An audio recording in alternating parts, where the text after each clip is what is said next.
Hello, আসসালামু আলাইকুম everyone. আশা করি সবাই খুব ভালো আছেন। বছর শেষ হয়ে যাচ্ছে। আর কয়েকদিন পরেই বছর শেষ হবে, নতুন বছর শুরু হবে। তো আমরা আমাদের বছরের শেষ মুহূর্তে এসে আমরা একটা ওয়েবিনার নিচ্ছি, কাইন্ড অফ একটা পডকাস্ট। আমাদের সাথে আমাদের মেন্টর নাজিম আছেন, বিজনেস অ্যানালিস্ট, এবং আমরা আজকে বিভিন্ন বিষয় নিয়ে কথা বলবো, লাইক আসলে ডেটা সায়েন্সের বর্তমানে বাংলাদেশের সিচুয়েশন কিরকম, জব সেক্টর গুলো কিরকম, স্যালারি স্ট্রাকচার কিরকম, টাকা পয়সা কিরকম দেয় কোম্পানি, কি কি জিনিস শিখতে হবে, এই ব্লা ব্লা জিনিসগুলো নিয়ে আমরা আলোচনা করবো। ও ঠিক আছে, তাহলে শুরু করা যাক। নাজিম, কি অবস্থা ভাইয়া? এই তো ভাই, কি অবস্থা? আলহামদুলিল্লাহ ভালো আছি। আপনার কি অবস্থা? এই তো আলহামদুলিল্লাহ ভাইয়া, ভালো আছি, চলতেছে মোটামুটি। তারপর তোমার অফিস কেমন যাচ্ছে? অফিস এই তো বছর শেষ, একটু প্যারার মধ্যে আছি। হুম হুম অনেক ধরনের মানে এখন তো বছরের শেষ আপনার। এই তো ফোরকাস্টিং ডিপার্টমেন্ট ওয়াইজ দেখা যাচ্ছে ইয়ার নেক্সট ইয়ারের প্ল্যানিং। হুম তারপর হুম হচ্ছে এই বছরে আসলে কি অ্যাচিভ করলাম ওভারঅল কোম্পানিতে, কি আচ্ছা কি আচ্ছা। চ্যালেঞ্জেস ছিল। এই হুম তো হুম এগুলো নিয়ে একটু রিপোর্ট করা বা এগুলো নিয়ে কাজ প্ল্যানিং করা, এই তো এই কাজগুলো চলতেছে আর কি। তোমার মেনলি ডিপার্টমেন্টটা যেন কোনটা, মানে কোনটার উপর ফোকাস করো, নাকি আমি সব ডিপার্টমেন্টে? না, আমার ডিপার্টমেন্ট হচ্ছে প্ল্যানিং এন্ড স্ট্র্যাটেজি। এই ডিপার্টমেন্টের আন্ডারে আসলে বাংলাদেশে হয়েছে কি ভাইয়া, বিজনেস অ্যানালিস্ট বা ডেটা অ্যানালিস্ট বা এই প্ল্যাটফর্ম আসলে এখনো তো এভাবে ডোমেন ওইভাবে তৈরি হয় নাই। তো এখন দেখা যাচ্ছে যে তোমার মেনলি এক একটা ডিপার্টমেন্ট থেকে ওরা কোনো কোনো কোম্পানি আছে যে ধরো একটা আলাদা একটা ডেটা ডিপার্টমেন্ট করে ফেলছে। হুম আবার হুম কোনো ডিপার্টমেন্ট হচ্ছে এমআইএস এর সাথে ধরো মার্জ করে ফেলছে। হ্যাঁ আবার হ্যাঁ। ধরো কোনো ডিপার্টমেন্ট ধরো প্ল্যানিং এন্ড স্ট্র্যাটেজির সাথে মার্জ করছে। তো মেইনলি Right. আসলে অ্যাজ এ বিজনেস অ্যানালিস্ট আমাদের আসলে মেইনলি ওভারঅল বিজনেসের ধরো বিজনেসের হুম হুম ওভারঅল মনিটরিং এগুলো নিয়ে কাজ করতে হয়। তো ওই ক্ষেত্রে আসলে কোন স্পেসিফিক ডিপার্টমেন্টের অনেক অনেক ক্ষেত্রে হয় যে ধরো বিজনেস অ্যানালিস্ট ধরো যেমন এক্সাম্পল এইচআর, হ্যাঁ, অনেক ক্ষেত্রে দেখবা যে এইচআর বিজনেস পার্টনার থাকে, যে sales, HR business Sales. Partner finance. এইভাবে হুম করে হুম বিভিন্ন ডিপার্টমেন্ট ওয়াইজ আলাদা করে এইচআর ধরো শুধুমাত্র ধরো 100 জনের টিম আছে, ওই টিমের হুম। জন্য একজন এইচআর আছে ডেডিকেটেড, বা হ্যাঁ দুজন হ্যাঁ। এইচআর আছে, তারা হচ্ছে শুধুমাত্র ধরো ফাইন্যান্স নিয়ে কাজ করে, যাদের আসলে দেখা যাচ্ছে তাদের ব্যাকগ্রাউন্ডও ফাইন্যান্সের অনেক ক্ষেত্রে এরকম হুম হয় আর কি। তো আমার এরকম আর কি। তো ওই ক্ষেত্রে দেখা যাচ্ছে যে জেনারেলিস্ট থাকে না আর কি। তো ওই একইভাবে বিজনেস অ্যানালিস্ট ধরো তোমার অনেক অনেক কোম্পানিতে এরকম হয় যে ধরো বিজনেস অ্যানালিস্ট স্পেসিফিক যার ফোকাস হচ্ছে ধরো এক্সাম্পল সেলস, বিজনেস হুম অ্যানালিস্ট স্পেসিফিক ফোকাস হচ্ছে শুধুমাত্র ধরো এক্সাম্পল আফটার সার্ভিস, মানে আফটার সেল সার্ভিস। আবার হ্যাঁ। দেখা যাচ্ছে ফাইন্যান্স। তো মেজর এই কয়েকগুলো মানে এই সেক্টর গুলোতে আসলে বেশি কাজ করে। তো আমাদের কোম্পানির ক্ষেত্রে আসলে এই পজিশন নতুন, আমরা আসলে ডেটা নিয়ে কাজ করতেছি, মানে তো শুরু করছি আর কি। ওই ক্ষেত্রে আসলে আমাদেরকে এখন ইনিশিয়ালি আমার মানে আমি যেই স্টেজে আছি এখানে আমার মোটামুটি তোমার পুরো যে কটা ডিপার্টমেন্ট আছে অলমোস্ট নয়টার মতো ডিপার্টমেন্ট আছে, সবগুলো ডিপার্টমেন্টের ডেটা নিয়ে টাচ আপ করতে হয় আর কি। তো মানে এই অন ধরনের বিহাফ অফ। এখানে এখানে আসলে ডেটাগুলার মানে পরিমাণটা কেন, ভলিউম কিরকম, ডেইলি কি পরিমাণ ডেটা আসলে জেনারেট হয়, বা এটা হয় কি আপনার, পরিমাণ এটা ডেটা নিয়ে আসলে কাজ করতে ভ্যারি হয়? করে, এটা ভ্যারি হুম করে ধরো আম, আমরা তো আসলে নন টেক, তো হুম তো হুম। নন টেক হওয়ার কারণে যেটা হচ্ছে আমাদের সব হচ্ছে ধরো রেগুলার ট্রানজাকশনাল ডেটা, নাম্বার আচ্ছা। ওয়ান। হুম হুম ধরো ফাইন্যান্স ট্রানজাকশনাল ডেটা আছে, তারপরে আবার ধরো বিভিন্ন ধরো রেগুলার যে ডেটা গুলো আসে, ধরো আমরা কোনো হুম হুম। আইটি থেকে ডেটা আসে না, নর্মালি আমাদের বিভিন্ন সফটওয়্যার থেকে আসে। ধরো কখনো হ্যাঁ। আমরা প্রসেস ডিজাইন এভাবে করি, কখনো ফর্ম থেকে আসে, কখনো সফটওয়্যার এন্ট্রি করার পর ওই ডেটাগুলো নিয়ে কাজ করতে হয়। তো হুম হুম ডেটাগুলো নর্মাল এত হিউজ ডেটা না, তবে যেটা হয় যে যদি তোমার এমন হয় যে ধরো আমরা টেকনিক্যাল ডেটা নিয়ে অ্যানালাইজ করতে হয়, ধরো লগ ডেটা, ওগুলো ভাই হয়ে যায়। ধরো এমন হয় যে একটা ডেটা সেটই ধরো example say for example 2 GB log data huge হয়, হিউজ ডেটা সেট। হ্যাঁ, হিউজ মানে মানে কয়েক মেগাবাইটের একটা এক্সেল বা সিএসভি ফাইলের মধ্যে আমরা দেখি যে অন্তত প্রায় 30-40 হাজার রো থাকে, সেখানে 2 জিবি মানে এভারেজ যদি। লগ ডেটা গুলো হয় কি, আমাদের যে ইন্ডাস্ট্রিতে আমাদের প্রোডাক্টের লগ ডেটা গুলো হয় কি, যখন আমরা লগটা নিই একদিন লগ ধরো এক্সাম্পল 20 লাখ রো আসে। অনেক হিউজ হিউজ। তো দেখা যাচ্ছে ওইটা মানে এরকম আর কি। তো ওগুলো নিয়ে কাজ করা হয় একটু কম, ওগুলো হুম টেকনিক্যাল পার্টে কাজ করা হয় না। মেইনলি আমাদের অপারেশনাল মানে আমার রোলটা অ্যাকচুয়ালি দেখো মূলত বিজনেস অ্যানালিস্ট দুইটা রোলে কাজ করে বাংলাদেশ বা সারা ওয়ার্ল্ড ওয়াইড। একটা হুম হচ্ছে ভাই টেকনিক্যাল, একটা হচ্ছে ফাংশনাল। তো হুম টেকনিক্যাল বিজনেস অ্যানালিস্ট আসলে mainly kind of sales relevant, মানে কাস্টমার আর হচ্ছে তোমার ডেভেলপারের মধ্যে একটা কমিউনিকেশন ক্রিয়েট করা, ডেভেলপার টিমের সাথে এবং কাস্টমারের সাথে একটা সলিড একটা কমিউনিকেশন ডেভেলপ করা, কাস্টমার রিকোয়ারমেন্টটা বোঝা, দেন ওই আচ্ছা। কাস্টমার রিকোয়ারমেন্ট অনুযায়ী ডেভেলপার টিমকে হ্যান্ড ওভার করা, প্রোডাক্ট ডেভেলপমেন্টে সাপোর্ট দেওয়া। তো কাইন্ড অফ ওই প্রোডাক্ট ম্যানেজারের যে কাজগুলো কাইন্ড অফ এরকম ডিলিভেন্ট। তো মূলত আগে বিজনেস অ্যানালিস্টের আগে যে এই কাজটা করতে হচ্ছে মূলত ইউএক্স ডিজাইনার, একটা ধরো সফটওয়্যার ফার্মে ইউএক্স এ যারা কাজ করতো তারা মূলত এই কাজটা করতো। ইউএক্স যে আচ্ছা। দেখা যাচ্ছে একটা কাস্টমারের একটা রিকোয়ারমেন্ট আছে, তো ওই ইউএক্স ডিজাইনাররা বা ইউএক্স টিম ওই কাস্টমারের সাথে কমিউনিকেট করতো। আচ্ছা। কমিউনিকেট করে তোমার দেখা যাচ্ছে যে আপনার কি লাগবে, যে আমার একটা সফটওয়্যার লাগবে, ওকে হুম। চলেন আমরা ডিসকাস করি কি ধরনের, কি রিজন কি। তো তখন সে দেখা যাচ্ছে ডকুমেন্টেশন কিছু করতো, ডকুমেন্টেশন গুলো তৈরি করে তারপরে ডকুমেন্টেশন ভিত্তি করে সে একটা প্রোটোটাইপ তৈরি করতো। এবং ওইটা মানে বেসিক্যালি তখন ধরো ব্যাক ইন 2015 বা 12 এর কথা বলতেছি, তখন দেখা যাচ্ছে পাওয়ার পয়েন্টে বা পাওয়ার এক্স ধরো ফটোশপ বা ইলাস্ট্রেটরই, তখন তো মকআপের এত অ্যাভেলেবল সফটওয়্যার ছিল না। তো ওই হ্যাঁ, হ্যাঁ। নরমালি এই ইউএক্স এর এই যে ইউজার এক্সপেরিয়েন্স এর কাজটাই মূলত ওই যে হুম। আসলে রিফর্ম করে আস্তে আস্তে এখন বিজনেস অ্যানালিস্ট হয়ে গেছে, যারা আসলে একটু সেলস রিলেভেন্ট, তাদের রোলটা আরেকটু মানে ডাইমেনশনে আসছে। ওইখানে তারা দেখা যাচ্ছে মানে পুরো ফুল স্টেক হোল্ডার হিসেবে পুরো ফুল কমপ্লিট জার্নিটা তারা শেষ করে দিচ্ছে আর কি। ওইটা হচ্ছে রাইট। টেকনিক্যাল হুম। সফটওয়্যার ফার্মের জন্য আর কি, বা টেক টেক টেক ইন্ডাস্ট্রির জন্য। আর যারা ফাংশনাল বিজনেস অ্যানালিস্ট আছে ধরো যেটা নন টেক বিজনেস মানে ফার্মের জন্য, মানে ওই ক্ষেত্রে ফাংশনাল বলতে আসলে আমি যদি ভুল না করে থাকি তাহলে অপারেশনস এর যে সাইডটা, তাই না? মানে মেইনলি বিজনেস অপারেশন এটা। বিজনেস অপারেশন সাইডটা। আমি আমি আমাদের এখানের মধ্যে হচ্ছে গত বছর একটা স্টুডেন্টের সাথে আমি কথা বলতেছিলাম রিসেন্টলি। তো ও হচ্ছে ইউএস বাংলাতে ছিল, ঠিক আছে? তো আমাদের এখানের মধ্যে যখন কোর্স করলো, করা কয়েক মাস পর আমাকে হঠাৎ করে ফোন করে বললো যে ভাইয়া আমার তো একটা জব হয়ে গেছে। আচ্ছা, ভালো কথা, কনগ্রাচুলেশন। কোথায় হয়েছে? ইউএস বাংলাতে। তো হুম। ইউএস বাংলাতে ও ছিল মোটামুটি 6 মাসের মতন। দেন শিফট হয়ে পরবর্তীতে আরেকটা কোন কোম্পানি যেন জয়েন করছে, মেবি একটা ফিনটেকে জয়েন করছে। এখন আমি তখন জিজ্ঞেস করতেছিলাম যে ইউএস বাংলাতে আসলে মানে ওইখানে অ্যাজ এ বিজনেস অ্যানালিস্ট আসলে রোলটা কিরকম। তো ও বলতেছিল যে দেখেন ভাই, এখানে তো আহ, প্রতিনিয়ত আসলে টিকেটিং এর যে সকল ইনফরমেশন গুলো আছে, যেমন কাস্টমার কখন অর্ডার করতেছে, কাস্টমার পারচেস করতেছে, কি ধরনের কাস্টমার, অথবা কোথায় মানে হচ্ছে কোথায় কোন রুটে যাচ্ছে, কোন লোকেশনে যাচ্ছে, এবং ওদের যেই টোটাল যে অপারেশনস গুলো আছে বা তাদের যে মানে ফ্লাই করতেছে এই লোকেশন থেকে এই লোকেশনে, সেটা ঢাকা থেকে কক্সবাজার হোক, ঢাকা থেকে অথবা সৈয়দপুর হোক, অথবা ঢাকার বাইরে হোক। তো এই যে লোকাল অথবা ইন্টারন্যাশনাল যে সকল ট্রানজিট গুলো হচ্ছে, ওইটার হিউজ পরিমাণ ডেটা গুলো থাকে, এবং ওখান থেকে হচ্ছে তাদেরকে চেক করতে হয় যে আসলে কোন কোন কাস্টমার হচ্ছে রিকারিং কাস্টমার কারা কারা আছে, অথবা কোন ধরনের ইয়াতে ট্রাভেল টাইম গুলো আমি হচ্ছে শর্ট করে আনতে পারি, অপটিমাইজ করে আনতে পারি, যাতে কিনা আমরা ওই সকল রুটে বেশি প্রফিট আনতে পারি। এরকম অনেকগুলো হচ্ছে প্যারামিটার নিয়ে কাজ করতে হয়। তারপরে আবার আরেকজনের সাথে আমি রিসেন্টলি কথা বললাম, সেটা হচ্ছে মানে এই গত কয়েক মাসের মধ্যেই আরেকটা ছেলে, ও হচ্ছে বিপিও তে আছে। তো বিপিওটা আচ্ছা। ওইটা বেসিক্যালি হচ্ছে হচ্ছে ইয়ার হচ্ছে কি বলে এটাকে, ইন্স্যুরেন্স বেসড। তখন ইন্স্যুরেন্সের ক্ষেত্রে আবার কিরকম, যে ওই জায়গাতে দেখা যাচ্ছে যে মানুষ যখন হচ্ছে বিভিন্ন ধরনের ইন্স্যুরেন্স করছে, বা হচ্ছে যে অ্যাক্সিডেন্টের জন্য ইন্স্যুরেন্স, বিয়ের জন্য ইন্স্যুরেন্স, বা হচ্ছে অ্যাডাল্ট বা বয়স হয়ে গেলে বয়স্ক যারা বাবা মা আছে তাদেরকে, তাদের উপর তাদের নামে হচ্ছে ইন্স্যুরেন্স করতেছে। তো এই যে ইন্স্যুরেন্সের যে সকল ডেটা গুলো আছে, কোন ধরনের age range, male or female, অথবা ইন্স্যুরেন্সের অ্যামাউন্ট, স্কিম গুলো কিরকম, এগুলোর আবার দেখা যায় যে হিউজ পরিমাণ ডেটা। ওই ডেটা গুলো থেকে আবার তাদেরকে মার্চ করতে হয়, যে কাস্টমার সেগমেন্ট করতে হচ্ছে, যে কোন ধরনের কাস্টমার নিয়ে আসলে আমি ডিল করতেছি, বা সামনে হয়তো কোন ধরনের অফার বা স্কিম দিলে মানুষজন হচ্ছে বেশি অ্যাট্রাক্ট হবে। তো এই আমি কেন বললাম এই কথা, দেখেন এই দেখো এখানের মধ্যে আমি এয়ারলাইন ইন্ডাস্ট্রির কথা বললাম, মানে হচ্ছে এভিয়েশন ইন্ডাস্ট্রির কথা বললাম ইউএস বাংলা, তারপর আমি বিপিওর কথা বললাম, তারপর আরো আছে হচ্ছে ব্যাংকিং সেক্টরে। ব্যাংকিং সেক্টরে আমি নিজে হচ্ছে কয়েকদিন আগে হচ্ছে আরেকজনের সাথে আমি কথা বলছিলাম, জাস্ট হচ্ছে আমি গুলশানে গিয়েছিলাম একটা কাজে, হঠাৎ করে হচ্ছে রাস্তায় দেখা গেছে, আরে ভাইয়া কি অবস্থা, কেমন আছেন? যে হ্যাঁ এই তো ভালো, আমাদের স্টুডেন্ট। তো এই বছরের হচ্ছে শুরুর দিকে মেবি জানুয়ারি বা ফেব্রুয়ারির দিকে হচ্ছে কোর্স কমপ্লিট করেছে। বললাম ভাইয়া এখন কি অবস্থা, দেখা হলো, বললাম আচ্ছা ঠিক আছে, চাটা খাই আড্ডা দিচ্ছিলাম, জিজ্ঞেস করলাম এখানে কি, বলে ভাইয়া আমি তো এখানের মধ্যে হচ্ছে ওই একটা ব্যাংকে আছি। আচ্ছা, আমি ব্যাংকের নাম বলতেছি না। তো বলতেছে যে আমি এই ব্যাংকের মধ্যে আছি, ওকে ফাইন। বাট মানে আমার কাছে একটু খটকা লাগছে যে আচ্ছা ও তো ইঞ্জিনিয়ারিং ব্যাকগ্রাউন্ডের, তাই না? বুয়েটের স্টুডেন্ট ছিল। তো গ্রাজুয়েশন করছে, করার পরে 1 বছর জব করছিল আমার যতটুকু মনে পড়ে।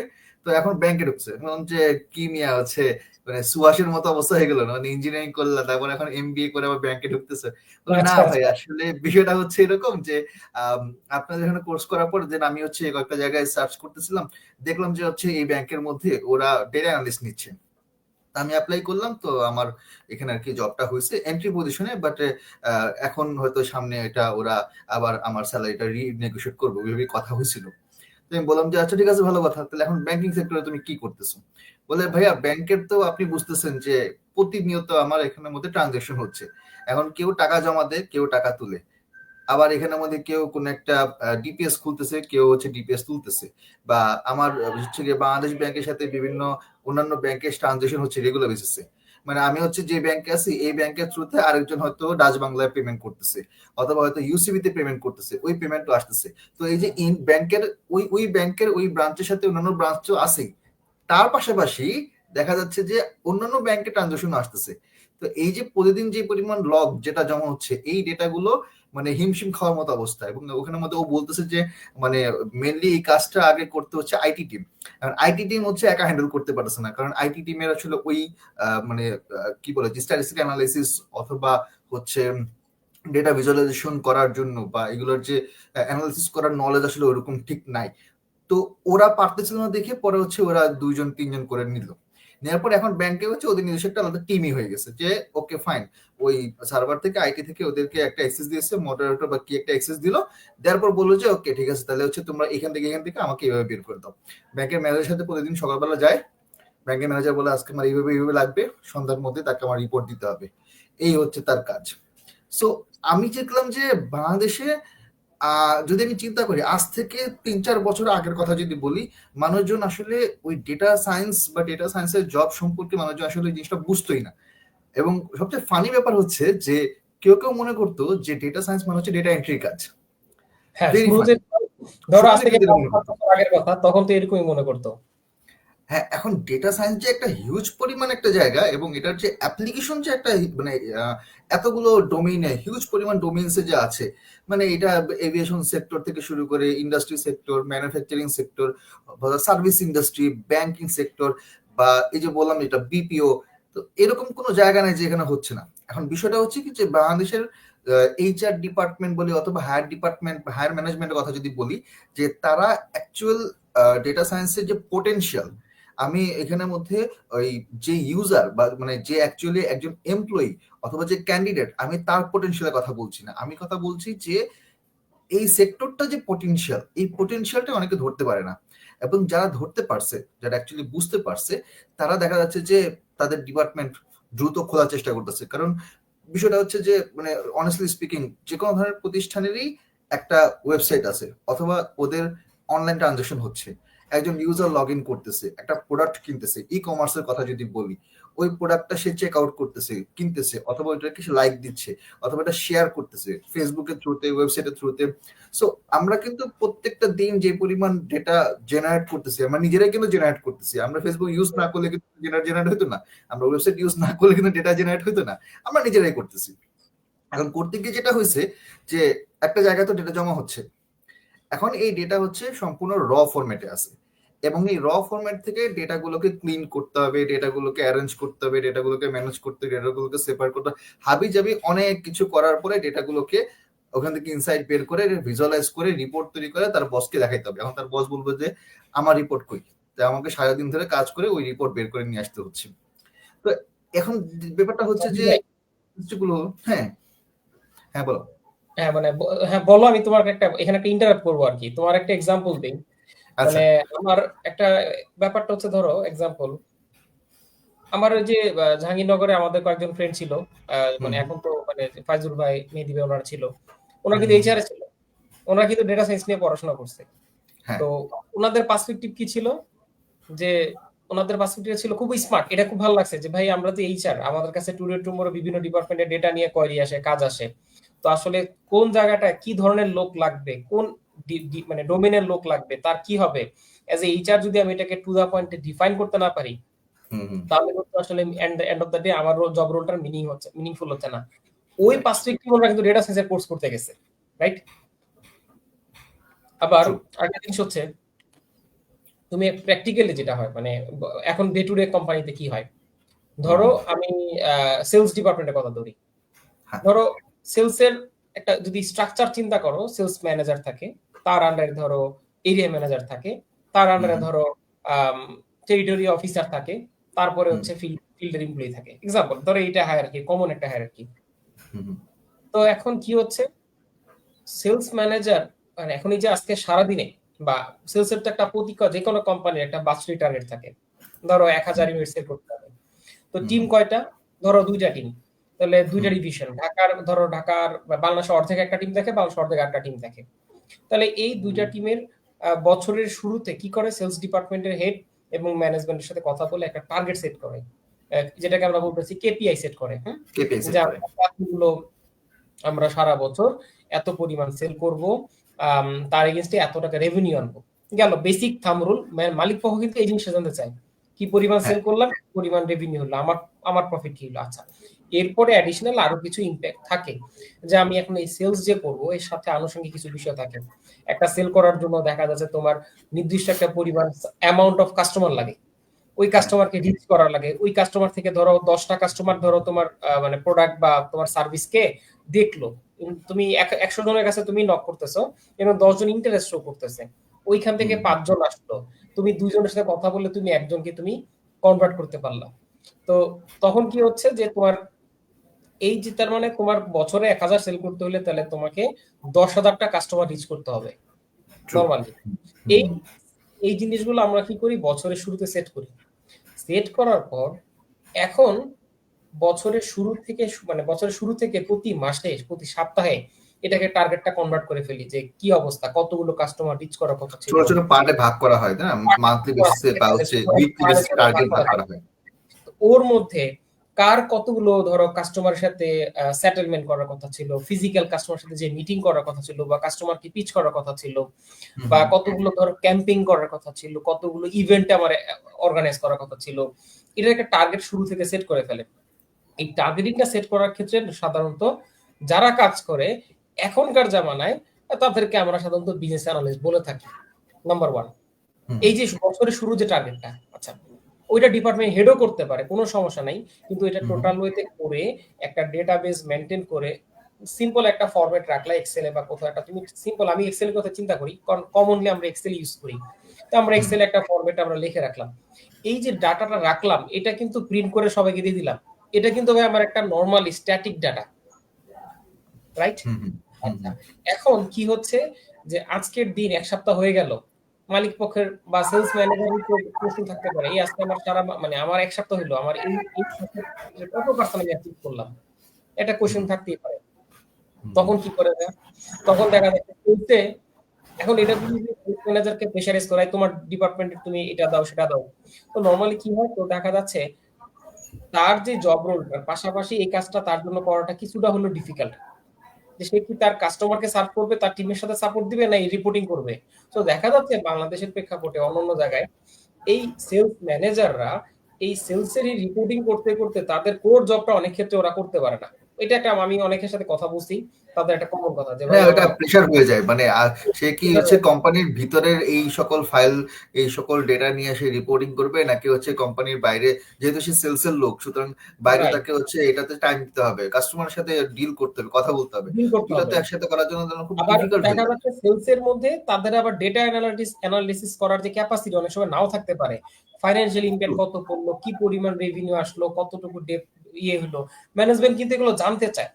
তো তখন কি হয়, তারা ওই জায়গাটায় একটা লোক হায়ার করে, যে লোকটার কাজ হচ্ছে তারা চিন্তা করে যে আপনার এমন একটা লোক নেন, মানে এইচআর কে বলে এটা আমাদের একটা লোক লাগবে, যে নর্মাল চিন্তা করে যে একটু আমাদের ডেটা গুলো এক্সেল টেক্সেল ভালো ডেটা গুলো রিপোর্ট টিপোর্ট করে দিবে। এখন এই যে এভাবে কিন্তু একটা রিকোয়ারমেন্ট তৈরি হয়, তো আপনি একটা লোক হায়ার করে দেন। এখন এইচআর কিন্তু জিনিসগুলা কিন্তু বুঝতেছে যে রিকোয়ারমেন্টটা কি, কিন্তু আসলে কাকে হায়ার করবে, মানে এই এই তো। কাজটা কে পারবে ভালো। যে ধরো এক্সাম্পল, এই যে সেল করতেছে, সেল করার জন্য যে একটা প্রসেস, এই প্রসেসটা নতুন একটা ছেলে, এমন ওরা সাধারণত কি করে, আচ্ছা ঠিক আছে আমরা একটা সার্কুলার দেই, এক্সেল টেক্সেল ভালো পারে লিখে দিই, মাইক্রোসফট ওয়ার্ড এক্সেল এক্সপার্ট হইতে হবে, দ্যাটস অল। এটার রোলটা কি, নাম কি দেয়, ধরো example sales back office, executive sales operation. হুম হুম। কিন্তু এই মানে বিকজ অফ হচ্ছে তাদের মানে ডেজিগনেশনটা জানা না জানার একটা কোম্পানি রোল কাজ করে, এটা বাট এটা আসলে মানে বাংলাদেশে অনেক জায়গাতে আমি দেখি যে মানে অনেস্টলি স্পিকিং আমাদের দেশের বাইরেও যারা আমাদের এখানের মধ্যে মানে স্টুডেন্ট বলি অথবা যারা জব করছে আর কি, বা রিমোট জব যেগুলো আছে ওইখানে যে সকল জব ডেসক্রিপশন গুলো বলে থাকে, মানে আমি যদি একদম পয়েন্ট টু পয়েন্ট বলি যে বাংলাদেশে বিজনেস অ্যানালিস্টের ধরি যদি ওরা 10টা জব রোলের কথা বলে, ওই 10টা জব রোলকে কম্প্যাক্ট করে ধরো 5টা জব রোল। তাহলে দেশের বাইরে যদি বিজনেস অ্যানালিস্টের আমি যদি 10টা জব রোলের কথা চিন্তা করি, ওর মধ্যে শুধুমাত্র বাংলাদেশের এই 5টা জব রোল শুধুমাত্র ফুলফিল করতেছে, বাকি এক্সট্রা 5টা ফুলফিল করতেছে না। তা আমার কথাটা মানে হচ্ছে এই, আমি কথাটা বোঝাতে চাচ্ছি এইভাবে যে বাইরের দেশের বিজনেস অ্যানালিস্ট বা ডেটা অ্যানালিস্টের জন্য ওদের যে রিকোয়ারমেন্ট লাগে এবং একই সাথে ওদের যে সকল মানে কাজের যে ধারাগুলো আছে বা রেসপন্সিবিলিটি আছে, তার 50%ও বাংলাদেশের বিজনেস অ্যানালিস্টের জবে লাগে না, এই মুহূর্তে লাগছে না, এই হয়তো মুহূর্তে সেটা লাগছে না। এই মুহূর্তে লাগছে না। এখন বিষয়টা হয়ে যায় কি যে এখানের মধ্যে একটা কনফিউশন তৈরি হয়ে যায়। তো অনেকে চিন্তা করে যে আচ্ছা ভাইয়া আপনার এখানে যদি আমি কোর্স করি তাহলে আমি কি দেশের বাইরে রিমোট জব গুলো তো করতে পারবো। এখন এই ক্ষেত্রে হচ্ছে আমি আমি চেষ্টা করি অনেস্টলি আনসার দিতে, ঠিক আছে, আমি ঘুরে পেঁচা কথা বলতে পছন্দ করি না। আমি বলি দেখেন আপনি শিখবেন, আপনি শেখার পরে আপনার পোর্টফোলিও তৈরি করবেন, কিন্তু ওইখানে কম্পিটিশন বেশি, নাম্বার ওয়ান।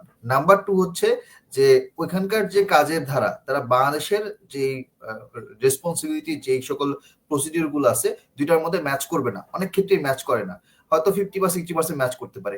এক্সট্রা যে কাজগুলো আছে সেটার জন্য আপনাকে আলাদাভাবে একটু এটার পিছনে সময় দিতে হয়, স্টাডি করতে হয়। এখন বাংলাদেশের আমাদের সমস্যাটা হচ্ছে যে আমরা স্টাডি করতে চাই না, বা আমরা হচ্ছে এটার পিছনে সময় দিতে চাই না, এফোর্ট দিতে চাই না। আমরা চাই কি যে 2-3 মাসের মধ্যে আমরা একটা কোর্স করে ফেলবো, তারপরের মাস থেকে আমরা হাজার হাজার ডলার ইনকাম করা শুরু করবো। মানে এটা হচ্ছে আমাদের বাংলাদেশের মাইন্ডসেট। কিন্তু বিষয়টা হচ্ছে যে যদি আপনি আসলেই ডলার ইনকাম করতে চান অথবা যদি আসলেই ভালো একটা জব যেতে চান, যদি আমি বলি যে 40, 60, 70 কে এর যদি একটা জব বাংলাদেশে যদি করতে চান, তাহলে আপনাকে এটার পেছনে ন্যূনতম 6 মাস 8 মাস একটা ভালো সময় দেওয়া উচিত শেখার জন্য, প্র্যাকটিস করার জন্য, নিজের পোর্টফোলিও ডেভেলপ করার জন্য। এটা একটা স্টুডেন্টের পার্সপেক্টিভে আমরা বলি। আরেকটা পার্সপেক্টিভ কি, যেটা তুমি একটুকে বলছিলা যে বাংলাদেশের কোম্পানিগুলো প্রথম কথা হচ্ছে যে তারা জানেই না অ্যাকচুয়ালি একটা বিআই অ্যানালিস্টের জব রেসপন্সিবিলিটি কি হওয়া উচিত বা তার রিকোয়ারমেন্ট কি হওয়া উচিত। এখন দেখা যায় যে তাদের কোম্পানিতে তারা চিন্তা করতেছে আমার হয়তো এতগুলো ডেটা আছে, এই ডেটাগুলো থেকে আমি হয়তো কুইরির কাজ করতে হবে, এসকিউএল একটা লোক লাগবে, বা মানে এসকিউএল জানা এরকম একটা প্রয়োজন দরকার, এরকম একটা লোক লাগতে পারে, আর এসকিউএল এক্সেল অথবা পাওয়ার বিআই হইলে হবে। বাট এগুলোর বাইরেও যে আরো কিছু জিনিস আছে এটা বাংলাদেশে অনেক কোম্পানি বা হায়ার ম্যানেজমেন্ট জানে না। এইচআর তো দূরের কথা, বাদ দিলাম। তাদেরকে শুধুমাত্র এইচআরকে বলা হয়ে থাকে যে আচ্ছা আমার কাজগুলো হচ্ছে এই, তাহলে ওইভাবে হচ্ছে আপনি একটা রিকোয়ারমেন্ট তৈরি করবেন, করে এটা একটা নাম দিয়ে আপনি পোস্ট করবেন, বিডি জবসে পোস্ট করে দেন, লিঙ্কডইনে পোস্ট করে দেন। তখন হচ্ছে মানুষজন ধুমায় হচ্ছে অ্যাপ্লাই করে। বাট এখন এইটা কিছুটা চেঞ্জ হচ্ছে, মানে এই ট্রেন্ডটা কিছুটা চেঞ্জ হচ্ছে। আমি যেটা লাস্ট কয়েক মাসে দেখলাম, মানে যে ধরনের জবের অফার গুলো আমি দেখি, বা আমি তো আমাদের হচ্ছে গ্রুপের মধ্যে বা আমি নিজে আমার পার্সোনাল প্রোফাইল থেকে শেয়ার করি যে অমুক জায়গায় জবের অফার আছে আপনারা অ্যাপ্লাই করতে পারেন। তো আমি তখন দেখি যে আজ থেকে ধরা যাক 2-3 বছর আগেও জব রেসপন্সিবিলিটি বা জবের রিকোয়ারমেন্ট, নলেজ বা স্কিল রিকোয়ারমেন্টের যে লিস্ট, ওটা কিছুটা হলেও একটু স্ট্যান্ডার্ডাইজড হচ্ছে, কিছুটা হলেও একটু আপডেট হচ্ছে। মানে এখন অনেকে হচ্ছে চিন্তা করতেছে আচ্ছা বাইরের দেশে একটা বিআই অ্যানালিস্ট বা ডেটা অ্যানালিস্টের যে সকল জব রোল গুলো থাকা উচিত আমার কোম্পানিতে আমি ওরকম ভাবে রাখি। কারণ হুম। বাংলাদেশের এখন অনেক কোম্পানি চায় যে তারা বাইরের দেশের স্ট্যান্ডার্ডটা ফলো করতে। এবং এখানে হুম। আরেকটা জিনিস ফ্যাক্টর হিসেবে কাজ করে, বাংলাদেশের অনেক ম্যানেজমেন্ট হচ্ছে দেশের বাইরের। বাংলাদেশে আপনি মানে তুমি যদি দেখো যে মানে মিরপুরে বা হচ্ছে বনানীতে, গুলশানে অনেক কোম্পানি আছে যেগুলো হচ্ছে দেশের বাইরে, UK based company, USA based company, হ্যাঁ, সিঙ্গাপুর বেসড কোম্পানি কিন্তু আছে। সব হয়তো ওদের অফিস নাই, হয়তো বেশিরভাগই রিমোট লোকেশনে কাজ করে, কিছু হয়তো হাইব্রিড ভাবে কাজ করে, বাট আছে। এখন বিষয়টা হচ্ছে যে ওই যে হায়ার ম্যানেজমেন্ট বা ওদের যে ওই বাইরের দেশের কোম্পানিগুলো যখন বাংলাদেশে এখানে অপারেশন শুরু করে, তো তখন তারা চায় যে এখানকার লোকাল যারা মোটামুটি ভালো জানে আমাদের রিকোয়ারমেন্ট গুলোকে ফুলফিল করতে পারবে বা এই সকল টাস্ক গুলো কাজগুলো করতে পারবে এই ধরনের লোকগুলো আমি একটু খুঁজে বের করতে চাই। এবং তারা চেষ্টা করে যে বাইরের দেশের বি অ্যানালিস্ট বা ডেটা অ্যানালিস্টের যে স্যালারি স্ট্রাকচার ওরকম ভাবে দেওয়ার জন্য। এই জন্য তুমি খেয়াল করে দেখবা যে যেগুলো তোমার ইউএস বেস কোম্পানি, সিঙ্গাপুর অথবা মালয়েশিয়া বেস কোম্পানিগুলো বাংলাদেশে যখন হায়ার করে, ওদের স্যালারি স্ট্রাকচার তুমি দেখবা যে মোটামুটি একটা স্ট্যান্ডার্ড বি অ্যানালিস্টের স্যালারি স্ট্রাকচার 40-50 হচ্ছে তারা ধরে রাখে। কিন্তু না, স্ট্যান্ডার্ড আমি যে করে দেখছি, স্ট্যান্ডার্ড তোমার শুরু হয়েছে $1000 দিয়ে। হ্যাঁ, আর ডলার মানে কথা বাদ দাও, তুমি এটা বাংলা কনভার্ট করো, বাংলা কনভার্ট করলে তুমি দেখবে যে 60-70 হাজার। স্টার্টিং ধরো, মানে যদি ফ্রেশারও নেয় তাও 50 আপ, তাও 50 আপ, হ্যাঁ তাও 50 50 আপে আপ। শুরু করে। কিন্তু যেগুলো তোমার লোকাল কোম্পানি গুলো হচ্ছে একটু ছ্যাঁচড়া টাইপের হয়।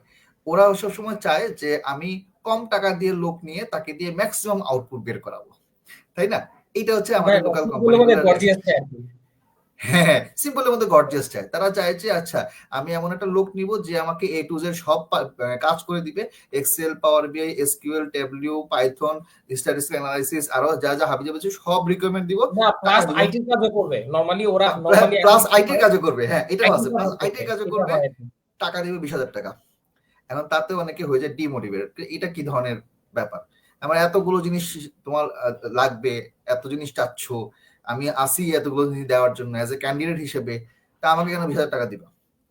যার কারণে হয় কি যে আমি যে কয়টা দেখছি আমার পরিচিত যারা আছে এখানের মধ্যে বাংলাদেশে জব করতেছে বা আমাদের স্টুডেন্টের মধ্যে যারা আছে, আমি দেখলাম যে বেশিরভাগই হচ্ছে সেগুলো বাইরের কোম্পানি।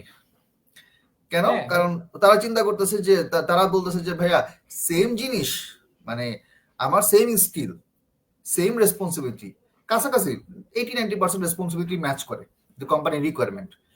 তো লোকাল কোম্পানি আমাকে দিবে 20,000 টাকা, আর বাইরের একটা কোম্পানি আমাকে দিবে 50,000 টাকা। আমি কেন আমি সেম স্কিল দিয়ে 8টা-5টা অফিস করবো, আমাকে তো অফিসে আওয়ারটা কমাই দিবে না, অফিসে আওয়ার তো ঠিকই আমাকে ওই 8টা-5টায় করতে হবে, ইভেন তার থেকেও বেশি সময় করতে হবে। তখন আস্তে আস্তে করে কি যে ওই বাইরের দেশের যে সকল কোম্পানি মানে ম্যানেজমেন্ট যদি বাইরের দেশের হয় ওই সকল সেক্টর গুলোতে যাওয়ার চেষ্টা করে। তবে এক্ষেত্রে কিছু ব্যতিক্রম আছে, আমি তোমাকে বলি। সেটা হচ্ছে যে আমি যে কটা দেখছি, মানে based on my experience for the last 2-3 ইয়ার্সে বাংলাদেশের জব সেক্টরে কিছু কিছু জায়গাতে কিছু কিছু ডোমেন গুলো যদি আমি বলি স্পেসিফিকলি, ওই সকল জায়গায় স্যালারি স্ট্রাকচার ভালো। যেমন ব্যাংকিং সেক্টর, ব্যাংকিং সেক্টরে আমি যে যা কথা বললাম, ওইখানে একজন ডেটা অ্যানালিস্ট, তবে সে হচ্ছে সিএসসি ব্যাকগ্রাউন্ডের, হ্যাঁ আমি জিনিসটা ক্লিয়ার করে দিই, সে সিএসসি ব্যাকগ্রাউন্ডের, বাট সে হচ্ছে ডেটা অ্যানালিস্ট হিসেবে জয়েন করছে। তার স্যালারি হচ্ছে 1,20,000। তার এক্সপিরিয়েন্স কিন্তু আহামরি কিছু না, সে সিএসসি ব্যাকগ্রাউন্ডের, কোডিং ভালো জানে, প্লাস হচ্ছে এক্সেল, পাওয়ার বিআই এগুলো সে শিখছে, 1 বছর বা 1.5 বছর হয়তো এক্সপিরিয়েন্স। সে পাচ্ছে কত? 1,20,000। আবার একই রকম ভাবে বিবিএ থেকে ব্যাকগ্রাউন্ড করা একটা ছেলে, সে সেও দেখা যাচ্ছে যে আরেকটা জায়গায় আরেকটা ব্যাংকে, অথবা ব্যাংক না সরি যেটাকে বললাম যেটা বিপিএর কথা, ওখানে সে যখন করতেছে তখন ওই জায়গাতে তার স্যালারি হচ্ছে কত? 80 বা 90 এর মতো। এখন 70 আপ, 80 আপ। 70, মানে এখন বিষয়টা হচ্ছে কি যে অনেকে বলে যে ভাইয়া ডেটা অ্যানালিস্ট, বিজনেস অ্যানালিস্টের বাংলাদেশের জব সেক্টর কোথায়, কোথায় জব পাবো, কত টাকা দেয় স্যালারি? আমি তাদেরকে বলি যে ভাই আপনি একটা কাজ করেন, আপনি বিডি জবস এবং লিঙ্কডইন একটু সার্চ করেন, তাহলে আপনি দেখবেন যে ওখানের মধ্যে কোন কোন কোম্পানিগুলো মূলত এই ধরনের লোকজন নিচ্ছে, চাচ্ছে, এবং ওখানে রিকোয়ারমেন্ট কি সেটা আপনি ওখানের মধ্যে পেয়ে যাবেন। প্লাস আমাদের এখানে দেখা যাচ্ছে যে আমরা তো মাঝে মধ্যে আমাদের স্টুডেন্টের সাথে আমরা কথাবার্তা বলি বা এরকম লাইভে আসি, কথা বলি যে হ্যাঁ সে কি করতেছে না করতেছে, বা হচ্ছে সে আমাদের এখানে যারা কোর্স করেছিল ওদের অনেক সাথে আমরা কথা বলছি, ওয়েবিনার করেছি আর কি, সামনাসামনি কথা বলছি। সো দেখা যায় কি যে ওই বাংলাদেশের লোকাল জবগুলোর থেকে বাইরের দেশের বা বাইরের কোম্পানির ম্যানেজমেন্ট দ্বারা পরিচালিত যে ধরনের কোম্পানিগুলো আছে ওগুলাতে যাওয়ার টেন্ডেন্সি বেশি, বিকজ ওখানে স্যালারি স্ট্রাকচার ভালো। বাংলাদেশের ক্ষেত্রে দুই একটা ব্যতিক্রম আছে যারা স্যালারি ভালো দেয়, যেমন ব্যাংকিং সেক্টর, বা যদি লোকাল কিছু এনজিও হয়। এখন লোকাল এনজিও যদি আবার দেখা যায় যে ইউএস ব্যাকড হয় বা ইউকে ব্যাকড হয়, মানে যদি ওই যে ওখান থেকে যদি তাদের ফাইন্যান্সিয়াল ব্যাকড যদি থাকে, প্রজেক্ট যদি থাকে, তাহলে সেক্ষেত্রেও ওই সকল জায়গায় স্যালারি স্ট্রাকচার মোটামুটি লাখের কাছাকাছি, লাখের উপরেও কিন্তু যায়। তবে এক্ষেত্রে ব্যাপার আছে, এখানে কম্পিটিশন বেশি, ওখানে একটা পজিশনের এগেনস্টে 10 জন পর্যন্ত যাইতে পারে। আমি আমি আমি নিজে হচ্ছে, আমি যদি বলি যে আমি এই তো হচ্ছে 5ই অগস্টের পরে আমি হচ্ছে কয়েকটা ইয়াতে কথা বলতেছিলাম যে মানে বাংলাদেশের জব সেক্টর নিয়ে, বা যারা এখন এই মুহূর্তে জব করতেছে, বা এর মধ্যে দু একজন হচ্ছে আমাকে বলতেছে যে ভাইয়া আপনি তো আসলে মোটামুটি অনেকদিন ধরে আছেন এই লাইনে, আমাদের এখানের মধ্যে জয়েন করবেন কিনা, আমাকে নিজে থেকে বলতেছে। কি পজিশন? যে ভাইয়া সিনিয়র ডেটা সায়েন্টিস্ট। আমি চিন্তা করলাম যে সিনিয়র ডেটা সায়েন্টিস্টের যে পজিশন, ওই পজিশনের জন্য মানে বাইরের কান্ট্রিতে যেই স্কিল লেভেল থাকা উচিত, ওই স্কিল লেভেল ভাই আমার নাই, আমার এখনো হয় না। আমি আমি আমি মনে করি যে আমি এখন ওই জায়গার মতো, ওই জায়গায় যাওয়ার মতো হচ্ছে মানে এলিজিবল না। আমাকে হয়তো সিনিয়র বিজনেস অ্যানালিস্ট বা বি অ্যানালিস্ট এক্সিকিউটিভ পজিশনে যদি আমাকে বলে, আমি খুশি খুশি মনে হচ্ছে ওখানের মধ্যে জয়েন করতে পারবো। আমাকে কজন বলছো, কিন্তু প্রবলেমটা কি ছিল তারপর? যেটা হয়েছে প্রবলেম, মানে যেটা হয়েছে যে ওই পজিশনের জন্য মূলত যা যা মানে রিকোয়ারমেন্ট দরকার, যেমন ডেটা সায়েন্টিস্ট যে পজিশন, ওই পজিশনটা আমি যদি বলি একটু আপার লেভেলে। আপার লেভেলে মানে কি, নলেজ লেভেলটা একটু এক্সপার্ট লেভেলে থাকতে হয়, নলেজ লেভেল প্লাস স্কিলটা একটু এক্সপার্ট লেভেল মানে থাকতে হয়। ডোমেন নলেজ তো থাকতেই হবে, ইন্ডাস্ট্রি ওয়াইজ ডোমেন নলেজ থাকতেই হবে। থাকতেই হবে, তার সাথে আরো অন্যান্য স্কিল থাকতে হবে। তো এখন তারপরে বিষয়টা হচ্ছে যে তোমার যখন আমরা এই সকল জবগুলো নিয়ে কথা বলি, তখন আমি আর মানে আমাকে বলছিল, বাট পরে আমি বলছি যে ভাই আমি যাব না, শুধুমাত্র ওখানে গিয়া হচ্ছে ফার্স্ট অফ অল হচ্ছে যে আমার স্যালারি স্ট্রাকচার মিলবে না, আমি যেটা চাবো সেটা আপনারা দিতে পারবেন না। আর সেকেন্ড কথা হচ্ছে যে ওটার জন্য আমি এখনো তৈরি না, আমি সাকিব এখনো তৈরি না। হয়তো আমি এই লাইনে হয়তো আমি কাজ করতেছি 5-6 বছর ধরে, বাট আমি এখনো হয়তো তৈরি না এই ব্যাপারে, এই সেক্টরে। তো বিষয়টা হচ্ছে কি যে বাংলাদেশে যে ধরনের জবগুলো আছে, ডেটা সায়েন্সের জবগুলো, তার মধ্যে সবচেয়ে পপুলার, যেটা পপুলার বলতে হচ্ছে যে যেটার উপরে মানুষজন বেশি এমফেসাইজ করে, কোম্পানিগুলো বেশি লোক নেয়, সেটা হচ্ছে বিআই অ্যানালিস্ট। সেকেন্ড হচ্ছে ডেটা অ্যানালিস্ট। তারপরে আমি যদি বলি ধরো মানে হাইপ মেশিন যদি লার্নিং বলো ইঞ্জিনিয়ার। মানে ওই মেশিন লার্নিং তো শুধু মানে ডিফাইন শুধু টেক ফার্মে, সফটওয়্যার ডেভেলপমেন্ট ফার্মে টেক তো না। ফার্মে, হ্যাঁ টেক ফার্মে আইটি সেক্টরে হচ্ছে ওখানে লাগবে। তুমি যদি লার্জ স্কেলের কথা চিন্তা করো, এখন যদি ধরো ধরো কাউকে আমি সাজেশন দিতে চাই যারা ডেটা নিয়ে কাজ করার ইচ্ছা প্রকাশ করে, তাহলে অবশ্যই বলবো যে বিআই অথবা ডেটা অ্যানালিস্ট, এই দুইটা আসলে সামনের দিনে স্কোপ বাড়তেছে।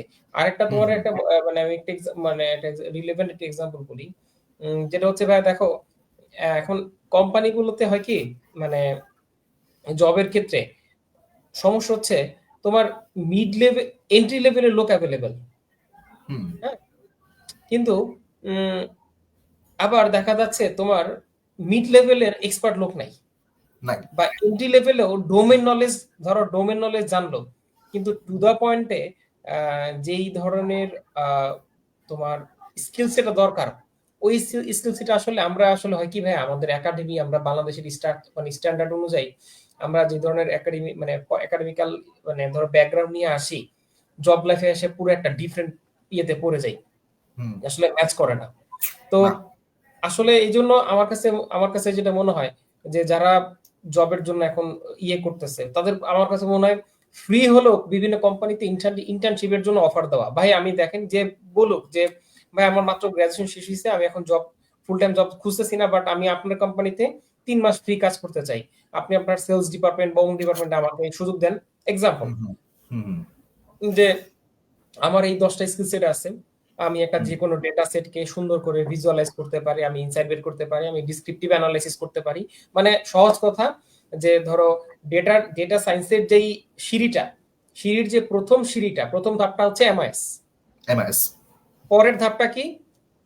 পরের ধাপটা হচ্ছে তোমার হচ্ছে ডেটা ভিজুয়ালাইজেশন, বা তোমার ধরো মানে নরমালি কি হয় যে হায়ারার্কির কথা চিন্তা করো, যে ডেইলি অফিসে কি হলো, আজকে সারাদিনে ওই ডিপার্টমেন্টে কি পরিমাণ সেল হলো, কি পরিমাণ ধরো ধরো বাকি আছে, মানে ভেন্ডর পেমেন্ট কত করতে হবে, তারপর হচ্ছে মার্কেটের ধরো আজকে সারাদিনে কাস্টমার ফিডব্যাক কেমন আসলো, নেগেটিভ কতগুলো আসলো, আমার কোন সেলস পারসন বা কোন টিপের পারফরমেন্স কেমন, মানে সব কি, মানে সব ডাব্লিউ ওয়ার্ড দিয়ে কোশ্চেন হ্যাঁ হ্যাঁ। ডিপার্টমেন্টের, ডাব্লিউ ওয়ার্ড দিয়ে যে কোশ্চেন গুলো হয়, এটার উত্তর দেওয়ার জন্য যে টিমটা কাজ করে সাধারণত তাদেরকে এমআইএস বলে থাকে।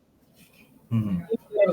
আচ্ছা, এখন প্রশ্ন হচ্ছে যখন কোশ্চেন করে ম্যানেজমেন্ট, আচ্ছা এটা কেন হইলো যে সেলস, ভাই এই জায়গায় হচ্ছে প্রশ্নের উত্তর দিতে গিয়ে যে হ্যাঁ কারো হচ্ছে ঘাম ঘাম ছুটে যায়। না মানে হ্যাঁ এটাই বলতেছি। তো ঘাম ছুটে যায় ভাই।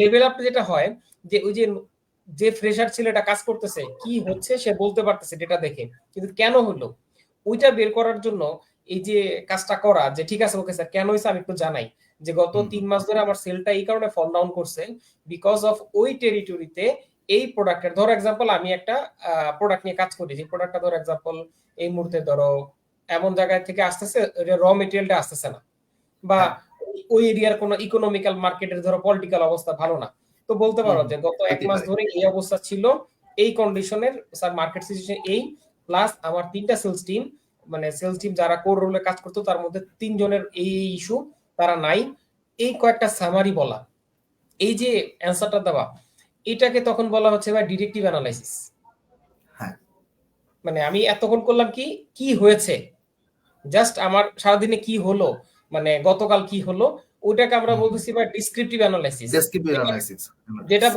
যেটা মেইন রোলটা হচ্ছে এমআইএস এর কাজ আচ্ছা ওইখান থেকে যখন ওই প্রশ্ন করবে আচ্ছা কেন হলো তো ওইটা তখন কেনর উত্তর বের করার জন্য যে কাজটা করতে হয় ওটাকে আমরা বলে থাকি মূলত ডিটেকটিভ অ্যানালাইসিস মানে একটু গবেষণা করা একটু খোঁজ নেওয়া বা এই বসকে ফোন দেওয়া বস আমি তো আপনার রিপোর্ট করলাম এক্সাম্পল সেলস ম্যানেজার ফোন দিল বাচ্চা আপনার এখানে কমলো কেন সে তো একটা এক্সপ্লেনেশন দিবে যে ভাই কমলো এই কারণে আমার 3টা সেলস পার্সন ছিল এর মধ্যে 2জনই নাই ছুটিতে গত 1 সপ্তাহ ছুটিতে বা অসুস্থ আসতে পারছে না বা আমার মার্কেটের অবস্থা ভালো না ওই জায়গায় গ্যাঞ্জাম চলতেছে ধরো এই বিভিন্ন ইস্যু থাকতে পারে এক্সাম্পল তো বা আমার প্রোডাকশন লেভেল ভালো হয়নি কেন কারণ এই যেখানে মেশিনের সমস্যা ক্যালিব্রেশন ঠিক নাই বিভিন্ন কিছু থাকতে পারে তো এই যে রোলটা এমএস এর পরের রোলটা কিন্তু একটারে 2টা লোক দাঁড়াইলো পাঁচজন মানে এক্সিকিউটিভ 5জনই রিপোর্ট করে কিন্তু 5জনের মধ্যে একজন কি করে যে কেন হয়েছে সেটার অ্যান্সারটা বের করতে পারে তাহলে ম্যানেজমেন্টের কাছে ডেফিনেটলি ওই 5জনের মধ্যে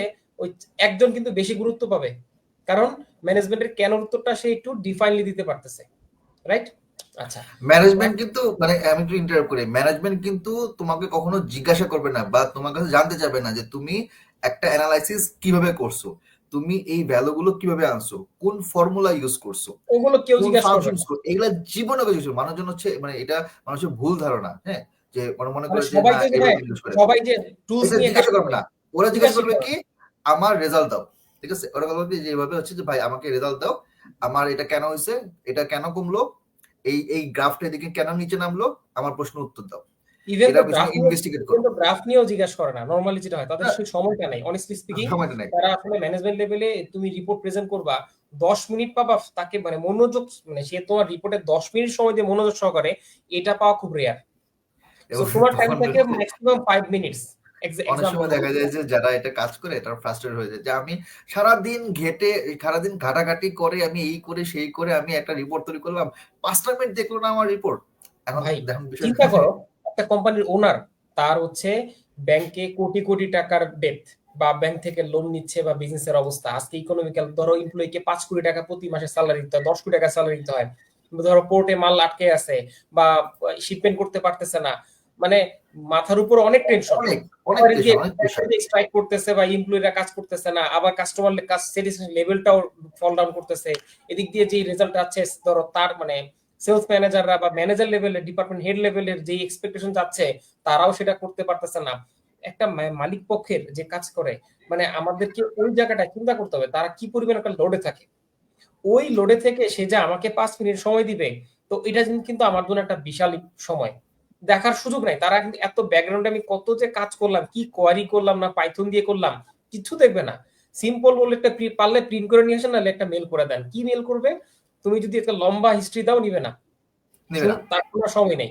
তোমাকে কি করতে হবে সিম্পল ভাইয়া এক্সেলে ওয়ার্ড টেবিলের মধ্যে ডাটা বলাইতে হবে স্যার খুব সহজে জাস্ট টেবিল ফরম্যাটে বাট ব্যাকগ্রাউন্ডে তুমি যে পাইথন দিয়ে এসকিউএল দিয়ে কোয়েরি করে তারপরে পাইথনে ক্লিন টিন করে তারপরে এক্সেলে উঠালা বা পাওয়ার বিতে ভিজুয়ালাইজ করলা এটা জীবনেও কেউ দেখতে আসবে না।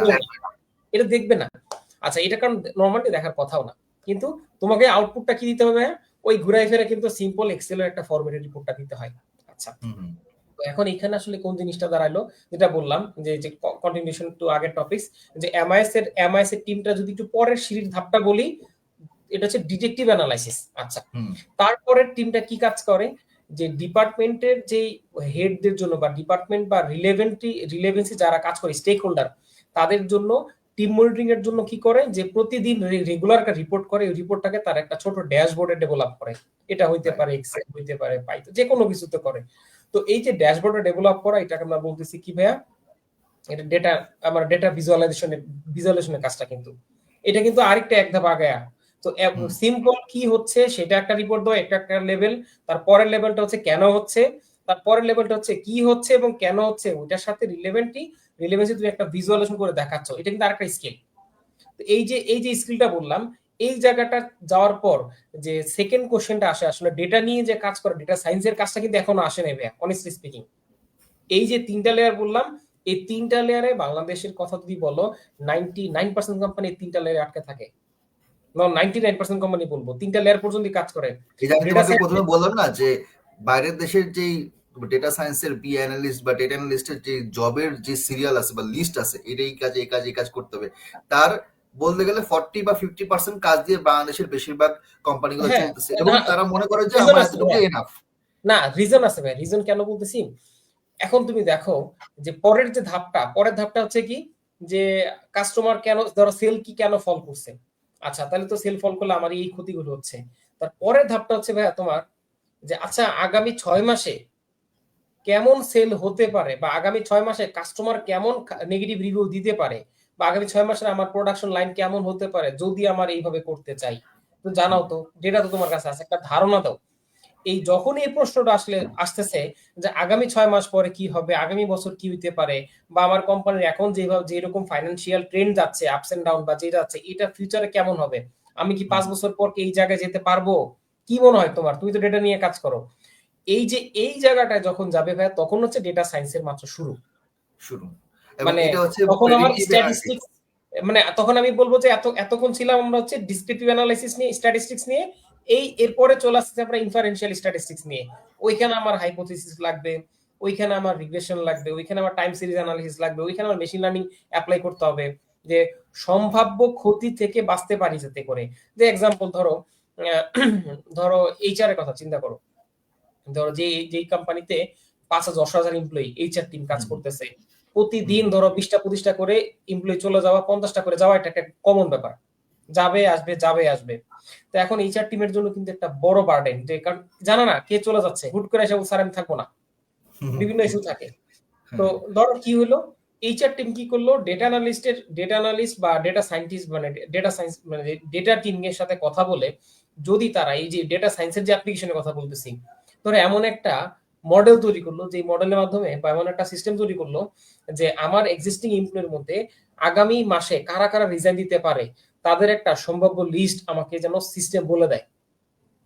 এটা কিন্তু কোনো সফটওয়্যার ইনিশ মানে কোনো সফটওয়্যার ডেভেলপ করে নাই যে ইনস্ট্যান্ট বলে দিবে। এটা তোমাকে কি করতে হবে, এই ডেটা সায়েন্সের মানে মেশিন লার্নিং এগুলো অ্যাপ্লাই করে করে তোমাকে এটা ইয়ে করতে হবে। এখানে তোমার অনেক সার্ভে করতে হবে, এবং বিভিন্ন সার্ভে ডেটা নিয়ে বা বিভিন্ন ধরনের অবজেক্টিভ নিয়ে কাজ করতে হবে, যে আসলে আমি কি ধরনের ম্যাট্রিক ইউজ করব, মানে এখানে আমার ম্যাট্রিক ইউজ ম্যাট্রিকও করবে, সেট করতে হবে, যে আমি কোন ম্যাট্রিকে বলতে পারবো যে আমার থ্রেশহোল্ড কতটুকু পার্সেন্টেজ দেশের হলে কত হইতে আমি হবে। ধরতে পারবো যে না, এই এমপ্লয়ি মেবি এখন মেন্টালি ফিজিক্যালি হয়তো সাফার হচ্ছে, বা সামহাও সেই স্ট্রেসড আছে, সে হয়তো জব নাও করতে পারে।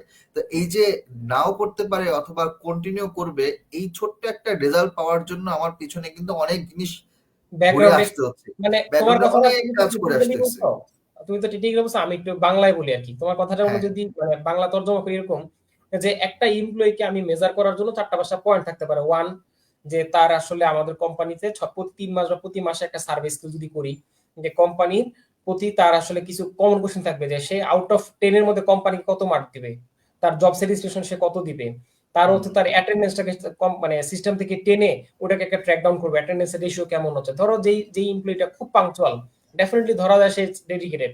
ধরো একটা এমপ্লয়ি হচ্ছে সে আসে কোনোদিন 10টায়, কোনোদিন 12টায়, কোনোদিন আসলো না, 2 দিন খবর নাই, ফোন ধরে না, মানে তার আসলে সিরিয়াসনেস নাই, এরকম একটা প্যাটার্ন থাকে। তারপর হচ্ছে ধরো হচ্ছে সে এক রোলে কতদিন ধরে আছে, 1 বছরের কতদিন ধরে আছে, হ্যাঁ, তার এডুকেশন ব্যাকগ্রাউন্ড অনুযায়ী তার স্যালারি স্ট্রাকচার, বা তার এই লেভেলে বা মার্কেটে এক্সটার্নালি কেমন পাচ্ছে, সে কত পাচ্ছে, তার লাইফ স্ট্যান্ডার্ডটা কেমন, তার বাসা থেকে অফিসের ডিস্টেন্স কেমন। তো এই যে জিনিসগুলোর অনেক অনেক কিছু, জিনিস আছে এখানে আমার কাছে। অনেকগুলো প্যারামিটার থাকে, যে একটা মানুষ কিন্তু কখনো জব মানে চেঞ্জ করার ক্ষেত্রে কিন্তু হুট করে চেঞ্জ করে না, ডেফিনেটলি সে অনেকগুলো বিষয় ক্যালকুলেশন করে। কেউ ধরো মোটিভেশন পায় হচ্ছে টাকা দিয়ে, স্যালারি পেলে হইলো মানে পাশে লাথি দিয়ে, কোনো ম্যাটার করে না। কিন্তু আবার কি অবস্থা, যে না আমাকে খুব ভালো করে কথা বলতে হবে, আমাকে সাথে ওয়েল বিহেভ করতে হবে, আমার স্যালারি ম্যাটার করে না। তো মানে বিভিন্ন ফ্যাক্টর থাকে ভাইয়া, হ্যাঁ। তো ব্যাপারটা হচ্ছে যে তো ওই ফ্যাক্টর গুলোকে যদি তুমি যেটা বললা নিয়ে স্ট্যাটিস্টিক্যালি একটা মডেল ডেভেলপ করা যায়, আর এইচআর যদি প্রতি মাসে একটা প্রিডিকশন পেয়ে যায় যে আউট অফ 10,000 মধ্যে 50 জনকে সিস্টেম বা 100 জনকে বলে দিচ্ছে মেশিন যে এই 100 জন হচ্ছে সম্ভাব্য আগামী মাসে রিজাইন দিতে পারে, এবং দেখা যাচ্ছে যদি মডেলটা অ্যাকুরেসি হয় যে 80% অ্যাকুরেট হয়, যে দেখা 100 জনের মধ্যে দেখা যাচ্ছে এক্সাম্পল 80 জনই ম্যাচ করছে, এটা তখন কি করবে, একটা টিমকে ডেডিকেটেড করে দিবে যে এই যাদের নামটা সিস্টেম বলতেছে তাদেরকে আরেকটু মোর ট্রিটমেন্ট করা, মানে আরো ধরো তাদের মানে ইস্যুগুলো শোনা, সলভ করা। পিজা পার্টি দেওয়া না, হ্যাঁ পিজা পার্টি দেওয়া, হ্যাঁ হ্যাঁ কাইন্ড অফ এরকম আর কি, মোটিভেশন পার্টি দেওয়া, পিজা পার্টি দেওয়া, মোটিভেট, কিছু হইলে হ্যাঁ হ্যাঁ আর সমস্যা নেই এমপ্লয়ি কাজ করতেছে না, এমপ্লয়ি মন টন খারাপ, হ্যাঁ ঠিকভাবে টাইম মতো আসতেছে না, ওকে থ্রো এ পিজা পার্টি, হ্যাঁ হ্যাঁ একটা পিজা পার্টি থ্রো করবো, সবাইকে খুশি করে দাও। হ্যাঁ সেটাই। তো মানে আমি বললাম এইখানে ডাটা সায়েন্সের এসপেক্টটা আসে, বা ওইটা বাদ দাও, ধরো তোমার যদি মানে সাবস্ক্রিপশন বেস কোনো বিজনেস থাকে, ধরো তুমি 1,000 কাস্টমার নিয়ে কাজ করো, তোমার কাজ হচ্ছে এক্সিস্টিং কাস্টমার নিয়ে কাজ করা, তো তুমি যদি এরকম একটা মডেল ডেভেলপ করতে পারো যে তোমার কোন কাস্টমার গুলা মোর লাইকলি যে তোমার সাবস্ক্রিপশন নিবে না সামনের মাস থেকে চলে যাবে, তাহলে কি হবে, তুমি কিন্তু এই কাস্টমারকে স্পেশাল ট্রিটমেন্ট করতে পারবা। সো দ্যাট এক্সাম্পল তোমার যদি কাস্টমার থেকে রেভিনিউ আসে মাসে 10 কোটি টাকা এক্সাম্পল, যে তুমি যদি বুঝতে পারো যে না এই লোকটা আমার সামনে আমার কাছে সার্ভিসটা নিবে না, তাহলে এটা তোমার পোটেনশিয়াল ডিরেক্ট ফিনান্সিয়াল লস। তুমি একটা টিম অ্যাসাইন করতে পারতেছো যে এই এদেরকে একটু স্পেশালি কেয়ার করো। তো এই যে এই জায়গার কাজগুলো ভাই কিন্তু ডেটা সায়েন্সের। তো বাট বিজনেস অ্যানালিস্টের কথা যদি বলি, যে বিজনেস অ্যানালিস্টের কাজটা হচ্ছে ভাইয়া ম্যাক্সিমাম ধরো আমি যদি বলি যে এই জায়গা পর্যন্ত, যে কারণ একটা বিজনেস অ্যানালিস্ট সে কখনোই তোমার শুধু ডাটা ভিজুয়ালাইজেশনে সারাদিন অফিসে কাজ হয় না ভাইয়া, তোমাকে এই 3টা লেভেলে আপস এন্ড ডাউন করতে হবে। কখনো তোমার রোল প্লে করতে হবে এমআইএস হিসাবে, কখনো তোমার রোল প্লে করতে হবে ডিটেকটিভ অ্যানালিস্ট হিসাবে, কখনো তোমাকে বিজনেস ডেটা অ্যানালিস্ট হিসাবে, ডেটা ভিজুয়ালাইজেশন হিসেবে কাজ করতে হবে কখনো। মানে তার রোলটা আসলে কি, সে হয়তো একটা ডেস্কে বসছে, তার চেয়ার একটা, তার ল্যাপটপ বা ডেস্কটপ হচ্ছে একটা, কিন্তু তাকে বিভিন্ন ডিপার্টমেন্ট এবং বিভিন্ন লেয়ারে তাকে কাজ করতে হচ্ছে, কিছু হচ্ছে র ডেটা নিয়ে কাজ করতে হচ্ছে, কিছু ম্যানেজমেন্টের সাথে কথা ডাইরেক্টলি কাজ করতে হচ্ছে, কিছু হয়তো এই ডেটার উপর বেস করে সম্ভাব্য আউটকাম কি হতে পারে ওটা নিয়ে কাজ করতে হচ্ছে, কয়েকটা ধাপে কয়েকটা লেয়ারে তাকে কাজ করতে হচ্ছে, কাজের ধারাটা কি। মজার একটা ব্যাপার বলি, একটা বাংলাদেশের প্রেক্ষাপটে বলি, আমি অন্য জায়গার কথা বলতে পারি না। ধরো এক্সাম্পল একটা বিজনেস অ্যানালিস্ট, ধরো এখন সেই ক্ষেত্রে কি হবে, নতুন অন্য ডিপার্টমেন্টে কেউ একজন বললো স্যার আমাদের এখানে ইনভেস্ট করা দরকার, এই এত টাকা নতুন লাগবে, এইটা কিনা লাগবে। আচ্ছা তখন ডিরেক্টলি ওনার বা সিও কি বলবে জানো, আচ্ছা এই সাকিবকে ডাক দাও তো, সাকিব তো ডেটা নিয়ে কাজ করে, সাকিব তুমি একটু দেখো তো ওরা কি করতে চায়, এটাকে আসলে আমাদের জন্য দরকার কিনা, বা আসলে কতটুকু প্রফিট লস ওরা যেটা দেখাচ্ছে ঠিক আছে কিনা। সিম্পল, ডিরেক্ট সিও ডেকে বলে দিবে বা ওনার ডেকে বলে দিবে। তখন তোমার কি করতে হবে, যে ওই ডেটা নিয়ে ওদের বিজনেসটা, ওদের ইনভেস্টমেন্ট কেন করবে এটা বুঝতে হবে, যে ওটা বুঝে দেন তোমার হচ্ছে ওই রিকোয়ারমেন্টে তোমার ধরো মানে রিপোর্টটা করে দিতে হবে। আবার কি হচ্ছে যে একজন ফাইন্যান্সিয়াল টিম ধরো কোনো একটা ফাইন্যান্সিয়াল রিপোর্ট নিয়ে আসছে, স্যার এই মাসের প্রফিট এন্ড লস, এমনও হয় আচ্ছা কাজ করেন ওই ওর কাছে একটু দেন তো, চেক করো, একটু চেক করে দেখো কোনো আপনাদের ক্যালকুলেশন ভুল বা কোনো কিছু মেথড গত ভুল হয়েছে কিনা, বা কোনো এখানে কোনো কিছু মেজারমেন্ট গত কিছু ইরর আছে কিনা। মানে তোমাকে অডিটের মানে ক্রস চেকিং এর কাজ অনেক সময় করতে হবে, যে টেকনিক্যাল অডিট, তোমার ফিজিক্যাল অডিট না করলেও ওদের কোয়ালিটি অডিটটা চেক করতে হবে, ডেটার কোয়ালিটি। তারপরে ধরো প্ল্যানিং এর কাজ করতে হবে তোমাকে, ধরো সামনে একটা একটা তুমি ধরো ডেটা অ্যানালাইসিস করে দেখলা যে কোম্পানি এমপ্লয়ি এভাবে করতেছে, তো তখন কি করা উচিত, যে বললা যে স্যার আমাদের মনে হয় এই মানে আমাদের এই বর্তমান যেভাবে চলতেছে এটা চেঞ্জ করা উচিত। এটাই তো আমরা করি ডেটা অ্যানালিসিস, যে এই সময় এই ফ্লোতে চলতেছে এটা চেঞ্জ করে কাস্টমারকে আমরা এটা দিতে পারি, তাহলে আমাদের এখন থেকে অফারের সময় এক্সাম্পল কাস্টমারকে পিচ করার সময় আমরা এই অ্যাডিশনাল গিফট আমরা একটা এই জিনিসটা ভ্যালু প্যাক হিসেবে দিব।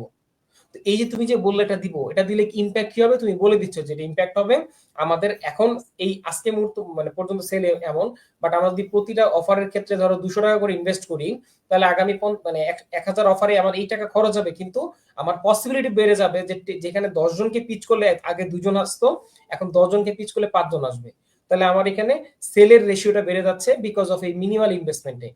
তুমি একটা কি দিলা, সেলসের প্রসেসের একটা চেঞ্জ করলা, একটা আইডিয়া দিলে এনহ্যান্স করার জন্য। তো তোমার তখন কি হচ্ছে, তুমি প্রসেস ডেভেলপমেন্টে কাজ করতেছো as a business analyst, as data analyst. তো ওই প্রসেসটা তোমার কি করতে হবে, ভার্বালি বলবা না, তোমাকে তো একটা রিটেন আকারে দিতে হবে। ওই রিটেন ফর্মটাকে আমরা বলি কি পলিসি, কোম্পানির গাইডলাইন, কোম্পানির বাইবেল, কোম্পানি কিভাবে চলবে, ডিপার্টমেন্ট কিভাবে চলবে। তাহলে তুমি অ্যাজ এ বিজনেস বা ডেটা অ্যানালিস্ট, তোমার কিন্তু জব রোল শুধু সারাদিন ডেটা নিয়ে পাইথন নিয়ে পড়ে থাকা না, তোমার কিন্তু এই টিমের সাথে কোলাবোরেশন করে কথা বলে প্রসেস ডেভেলপমেন্ট করে ওই প্রসেসটা ইমপ্লিমেন্টেশনের জন্য একটা পলিসি ডেভেলপ করা, এই কাজটাও কিন্তু তোমার। মানে এখন এখন হচ্ছে যে এই যে কথাগুলো বললা, এখন আমি একটা জিনিস বলি যে মানে যেখানে যারা আমাদের সাথে লাইভে আছে আর কি, হয়তো পরেও দেখবে বা এখন এই মুহূর্তে ইনস্ট্যান্টলি যারা আছে, তারা তাদের মধ্যে কিছু হচ্ছে এরকম একটা কোশ্চেন আসে বা মেবি হচ্ছে জিনিসটা তাদের মধ্যে এরকম একটা ইনটিউশন কাজ করে যে বিজনেস অ্যানালিস্ট, ডেটা অ্যানালিস্টের স্যালারি কেন এত বেশি, অথবা তার এখানে ক্যারিয়ার গ্রোথ হওয়ার চান্স, মানে ক্যারিয়ার খুব দ্রুত গ্রো হয় কেন, কেন হচ্ছে শুরুতে 30-40 হাজার এবং 2 বছরের মধ্যে লাখ 1.5 লাখ টাকা স্যালারি হয়ে যায়, অন্য কোনো ডিপার্টমেন্ট অন্য কোনো সেক্টরে তো এত দ্রুত হয় না। এখন এখানে এই যে একটু আগে নাজিম যে কথাগুলো বললো, বা যদি লাইভে যারা আছেন এই মুহূর্তে তাদেরকে আমি এই জিনিসটা একটু মানে এই কথাটার সাথে রিলেভেন্ট একটা কথা অ্যাড করি। যখন একটা কোম্পানি আপনাকে বিভিন্ন ডিপার্টমেন্টের সাথে কোলাবোরেট করার জন্য একটা স্কোপ দিবে, এবং কোম্পানি যখন আপনার অ্যানালিটিক্যাল রিপোর্টের উপর বেস করে বড় বড় ডিসিশন নিতে যাবে, তখন বিষয়টা কি দাঁড়ায়, একটা কোম্পানির প্রফিট লস এবং টোটাল অপারেশনস এর কন্ট্রোলটা অ্যাকচুয়ালি কোম্পানির ওনারের হাতে আর থাকে না, তখন থেকে আপনার হাতে। এখন কোম্পানি যার উপর বিলিভ করে, মানে আপনার অ্যানালিটিক্যাল রিপোর্ট, আপনার নলেজ স্কিলের উপর, রিপোর্টের উপর বেস করে আপনাকে যখন সে রাখবে, তখন ডেফিনেটলি আপনি এখানে একটা ইম্পর্টেন্ট অ্যাসেট হিসেবে কাজ করবে। এই এই সেন্সে তখন কোম্পানি তাকে বেশি একটা স্যালারি দিয়ে রাখতে বাধ্য, কারণ সে জানে, কোম্পানি জানে যে আমি তাকে রাখতেছি, তাকে আমি এই ডিপার্টমেন্ট ওই ডিপার্টমেন্ট এখান থেকে ওখানে বিভিন্ন কাজগুলো করাচ্ছি, এবং সে ওভারঅল যে রিপোর্টটা দিচ্ছে which is really beneficial for me, এবং সে আমাকে ওই রিপোর্টের উপর বেস করে আমি একটা ভালো ডিসিশন মেক করতে পারবো। So this person, this guy is precious আমার কোম্পানির জন্য। তাকে আমি 1 লাখ টাকা কেন, তাকে আমি 1.5 লাখ টাকা স্যালারি দিয়ে আমি রাখতে রাজি আছি, কারণ হয়তো আমার মাসে 1500, হয়তো আমি চিন্তা করতেছি যে 1 লাখের জায়গায় তাকে আমি 1.5 লাখ টাকা দিচ্ছি, মাসে আমার 1500 টাকা বেশি দিতে হচ্ছে, কিন্তু এই ব্যক্তি তার অ্যানালিটিক্যাল রিপোর্ট বা তার যে কাজগুলো আছে, সে যেভাবে পুরো জিনিসটা কন্ট্রোল করতেছে বা অপারেট করতেছে বা দেখতেছে, সেটার উপর বেস করে আমার মাসে কোটি কোটি ডলারের ইনকাম বা প্রফিট আসার চান্স আছে। তখন তার কাছে কিন্তু যে এই মান্থলি স্যালারি 1 লাখের জায়গায় 1.5 লাখ দিতে তার গায়ে লাগবে না।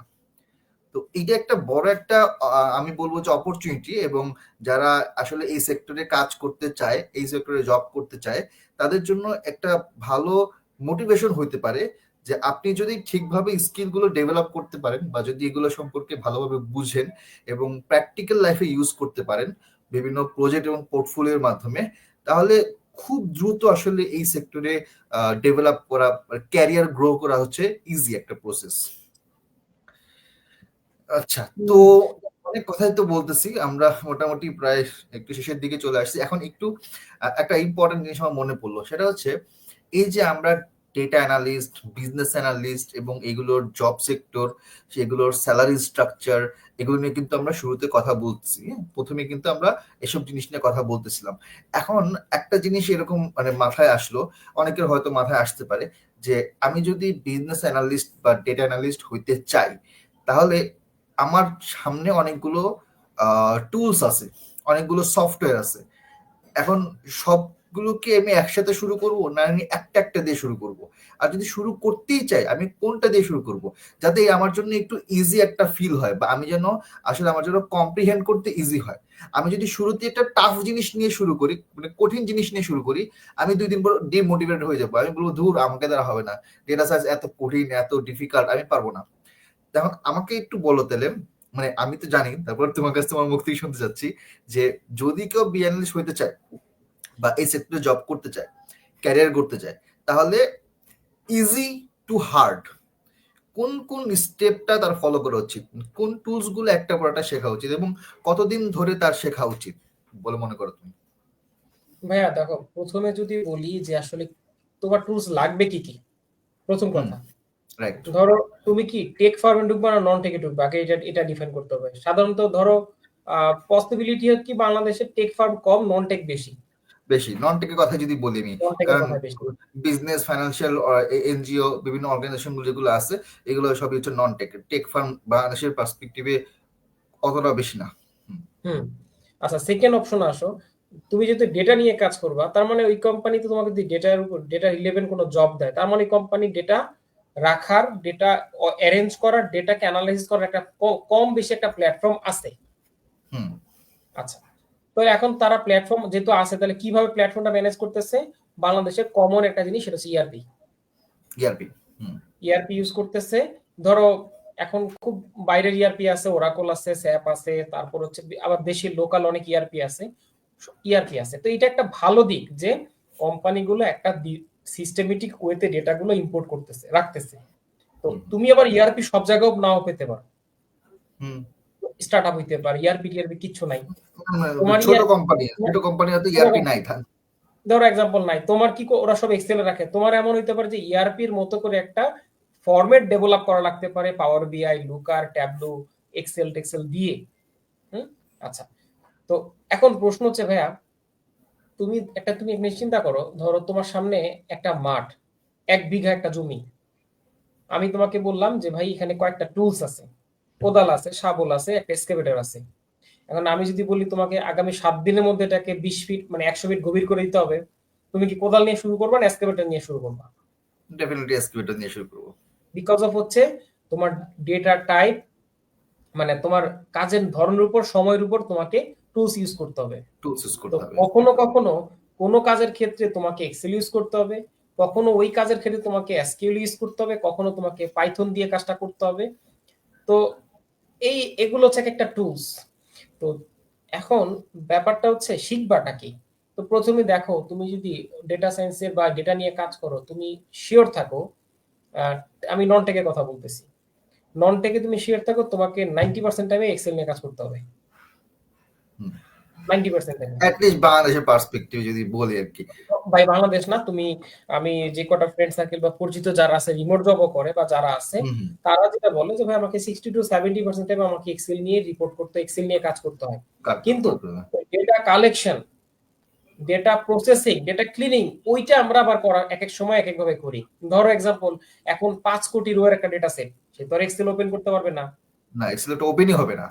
না, ওপেন হবে না, না ওপেন হবে। 5 কোটি রো আমি এক্সেলে, আমি সর্বোচ্চ 2 কোটি পর্যন্ত আমি এক্সেল দিয়ে ওপেন করছি সর্বোচ্চ, কিন্তু টাইম লাগছে। এত টাইম তো তোমার হবে না, তখন কি করতে হবে? তুমি পাইথন দিয়ে দেখা যাচ্ছে আলাদা করে স্প্লিট, ধরো সিএসভি ডেটা পাচ্ছ, তো তুমি পাইথন দিয়ে ডেটাগুলোকে আলাদা স্প্লিট করে ফেললা। তারপরে তুমি এসকিউএল কোয়ারি করে তোমার রিকোয়ারমেন্ট যে ডেটাগুলো ফিল্টার করে করে তুমি একটা মানে কম্প্যাক্ট আকারে তুমি ডাউনলোড করলা, দেন তুমি এটাকে লোড করলা এক্সেলে, যেটা হবে। সো তোমার অতটুক কাজ ধরো তুমি খুব ভালো পারো, কিন্তু তোমার রেগুলার ডে এন্ডে তুমি একটা বোর্ডে বসছো, মিটিং এ বসছো, তখন তোমাকে ইনস্টা বলবে আচ্ছা এটা দিয়ে এটা বের করেন তো, and তুমি তো এটার জন্য পাইথন ইউজ করবে। এক্সাম্পল, তুমি আর এক্সেল পারো না, বা তুমি গুগল শিট পারো না, তোমার বলবা তুমি এটার জন্য পাইথন নিচ্ছ, একদম অনেকে এসে বলবো দূরমি আপনি কাজই পারেন না, এই পাইথন দিয়ে ইনস্ট্যান্ট এটা দিয়ে এটা করতে পারেন। এরকম আমি কয়েকজনকে দেখছি, তারা এই ধরনের প্রবলেম ফেস করছে যে ভাই আমি তো আসলে পাইথন পারি ভালো, এসকিউএল পারি, আমি তো আসলে এক্সেলটা পারি না। ছোট ডেটা সেট ধরো মাত্র রো হচ্ছে 5,000, সেইটারে ধরো পাইথনে লোড করে এটারে কি করতেছে, তো যারা আশেপাশে আছে তারপর ভাই আমরা এগুলো বুঝি না, আমরা যেটা বুঝি সেভাবে বুঝা। মানে ব্যাপারটা কি, মানে তুমি ধরো ব্যাপারটা তুমি ধরো সাউথ কোরিয়ায় গেছো, তুমি 100% জব পাবা না যদি তুমি সাউথ কোরিয়ান ভাষা না জানো, রাইট? ওরা তোমাকে জবই দিবে না। তো তুমি ইমাজিন করো তোমার অফিসে 90% ইউজার যারা আছে অফিসে, 90% না 100% ইউজারই এক্সেল ইউজ করে সারাদিন। মাত্র ধরো এক্সাম্পল 1% লোক যারা আইটি বা ডেটা নিয়ে কাজ করে, তারা ডিফারেন্ট ডিফারেন্ট টুলস ইউজ করে। তো তাদের ভাষা কি? এক্সেল। এক্সেল তার কমন ভাষা। কমন ভাষা। এখন তুমি যদি কোনো ডেটা সেট নিয়ে কাজ করতে তাদেরকে পাইথন নিয়ে আলোচনা করো, তার মাথার উপর দিয়ে যাবে। সে বলবে ভাই আমি বুঝি না, আপনি অনেক বোঝেন, আলটিমেটলি আমার সাথে মানে আমি, তখন কি হবে? তোমাকে তার লেভেলে এসে কথা বলতে হবে। তুমি যে কিভাবে 2.5 কোটি 5 কোটি রোকে ভেঙে এনে দিলা, এটা তোমার এক্সপার্টিস, এটা তারা পারবে না। তুমি এটা পাইথন দিয়ে তুমি করে ফেললা বা এসকিউএল কোয়ারি করে আনলা, এটা তারা পারবে না। কিন্তু তোমাকে তো তাদের গ্রাউন্ড অফ লেভেলে আসতে হবে। তো লেভেলে আসার প্রথম মাধ্যম হচ্ছে স্প্রেডশিট প্রোগ্রাম, যেটাকে আমরা এক্সেল বলি, এটাকে আমরা গুগল শিট হইতে পারে, লিব্রা অফিস হইতে পারে, হ্যাঁ। তারপরে এই তো কমনলি এই তিনটা ইউজ হয়। তো এখন তো দেখা যাচ্ছে সবচেয়ে এখন খুব গুগল মানে ক্লাউড সার্ভিসের মধ্যে গুগলের ডিমান্ডটা খুব বেশি, টেক ফার্ম বলো নন টেক বলো এটা খুবই বেশি।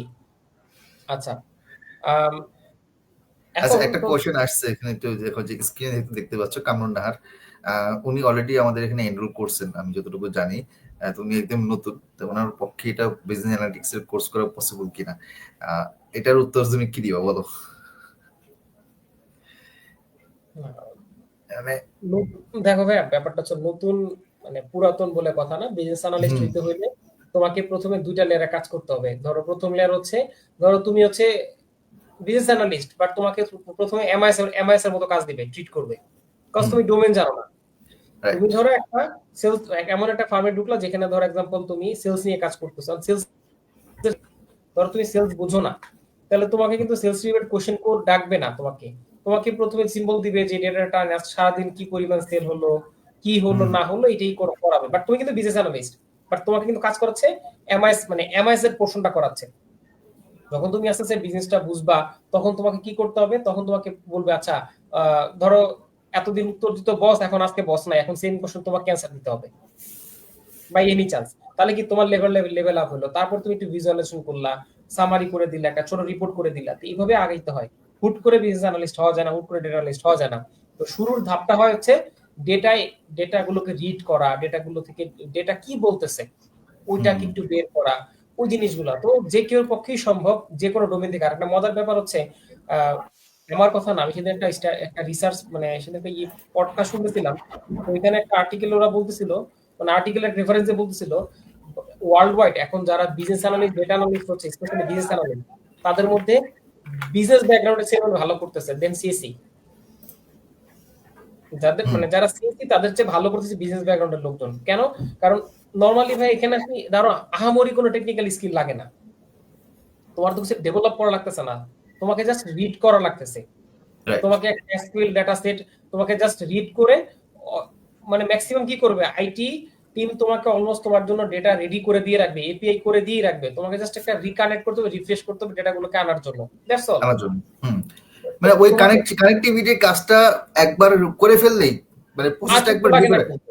আর লাগে না। মানে পাইপলাইনের কাজটা, ইটিএল এর কাজটা যদি একবার সেট হয়ে যায়, এরপর কোনো সমস্যা নেই। এরপর সার্ভার থেকে সরাসরি ডেটাটা আসবে, ডেটাটা সরাসরি লোড হয়ে চলে যাবে সার্ভারে, চলে যাবে তোমার কাছে চলে আসবে, এবং তুমি সরাসরি সার্ভারে বসে তোমার বাকি কাজ করতে পারবে। এবং তোমার যদি মনে হয় যে না আমি সার্ভারের এই অংশটুকু, এই পার্টটুকু নিয়ে কাজ করব, তুমি ডিরেক্টলি এটা শিফট করে ওটা তোমার এক্সেল ডেটা সেল। ইঞ্জিনিয়ারের কাজ, না ওটা হ্যাঁ তোমার ডেটা ইঞ্জিনিয়ারের কাজ, হ্যাঁ।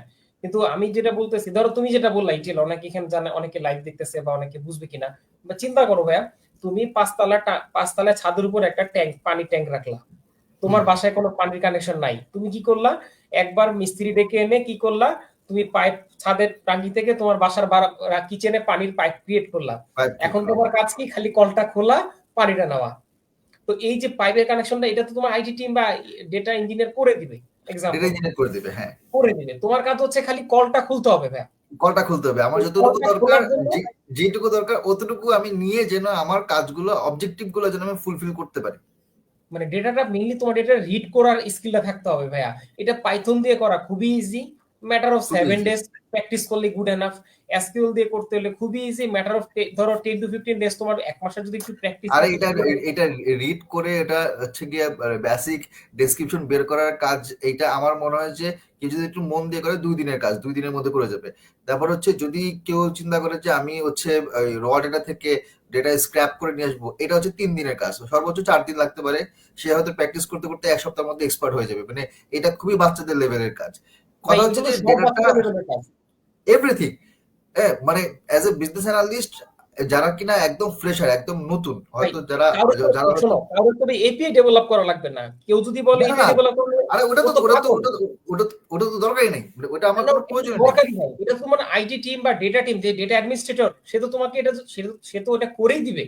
সেটা করে রেডি করে দিবে, এপিআই রেডি করে দিবে, বা এবার ইআরপি রেডি করে দিবে। আমার এখন মানে এপিআইটা আমরা যখন বলতেছি এখনকার সময়, বর্তমানে মানে পার্সপেক্টিভে, এখনকার সময় আইটির লোকজন অথবা মানে টেকনিক্যাল টার্ম হিসেবে মানুষজন হচ্ছে এপিআই ইউজ করে। What is API? এপিআইটা হচ্ছে যে এটা একটা ব্রিজ, এটা বেসিক্যালি আমার র ডেটা আর আমার যে প্রসেস, ওই প্রসেসের মধ্যে একটা কানেক্টিভিটি তৈরি করবে। ভাই আমরা সিম্পল এক্সাম্পল একটু আগে দিলাম, ওই যে ছাদে তোমার পানির ট্যাঙ্কি আছে, হ্যাঁ তুমি তোমার কিচেনে একটা পাইপ দিয়ে একটা সেটআপ তৈরি করলা, এই পাইপটার নামটা হচ্ছে, এই সেটআপটার নাম হচ্ছে, ইভেন তো কলের হয়, এটার নাম হচ্ছে এপিআই। এপিআই মানে এটা কিন্তু আসলে ইআরপির কাজের মতো। ইআরপি তে আমরা যে কাজগুলো করতাম ওটারই এখন একটু জাস্ট একটু মডার্ন ভার্সনে আমার মনে হয় যে এপিআই হিসেবে। এখন কিন্তু ভাইয়া তুমি দেখবা ইআরপি ইউজেসটা আস্তে আস্তে কমে যাবে সামনে। হ্যাঁ, সামনে কমে যাবে। ইআরপি দিয়ে কিন্তু এখন কেউ ডেটা ভিজুয়ালাইজেশন খুব করে না, এখন সবাই যেটা করে যে ইআরপি তে ডেটা এন্ট্রি করতেছে, day to day operational data রাখতেছে, হুম, যা মানে ডেটা রাখার জন্য ডেটা রাখতেছে, বাট তোমার ওই ডেটাগুলোকে তারা এই যে এক্সট্রাক্ট করে ডাউনলোড করে হোক, এক্সট্রাক্ট করে হোক, তোমার হচ্ছে এপিআই এর মাধ্যমে ডিরেক্ট তোমার ড্যাশবোর্ডে কানেক্ট করে দিয়ে হোক, এইটা আলাদা ভিজুয়ালাইজ করতেছে। কারণ ম্যানেজমেন্ট, তুমি যখন ওনার হবা বিজনেসের, তুমি একটা বিজনেসের ওনার, তোমার প্রতিদিন রিকোয়ারমেন্ট চেঞ্জ হবে। অনেকে একটা কমন মানে কমপ্লেইন করে, ভাই সকালে একটা চাই, বিকালে একটা চাই। আরে ভাই সে তো চাবে, কারণ সে তো টপ লেভেল ভিউ থেকে বসে দেখতেছে যে বিজনেসটা কোন দিকে যাচ্ছে। কখনো তোমার কাছ থেকে এটা চাবে, কখনো ওইটা চাবে, এটা চাবে, ওইটা চাবে, এই ধরনের কোরিলেশন, মানে সে তো কোরিলেট করার চেষ্টা করে যে আমার বিজনেসটা ফল কেন করলো, ভালো কেন হচ্ছে। তো কখনো রিপোর্ট ফিক্স থাকে না, এই জন্য হয় কি সাধারণত, এই জন্য ইআরপি বা ফিক্স সফটওয়্যারের বেসিক রিপোর্ট ছাড়া আর কোনো রিপোর্ট সাধারণত ম্যানেজমেন্ট দেখে না।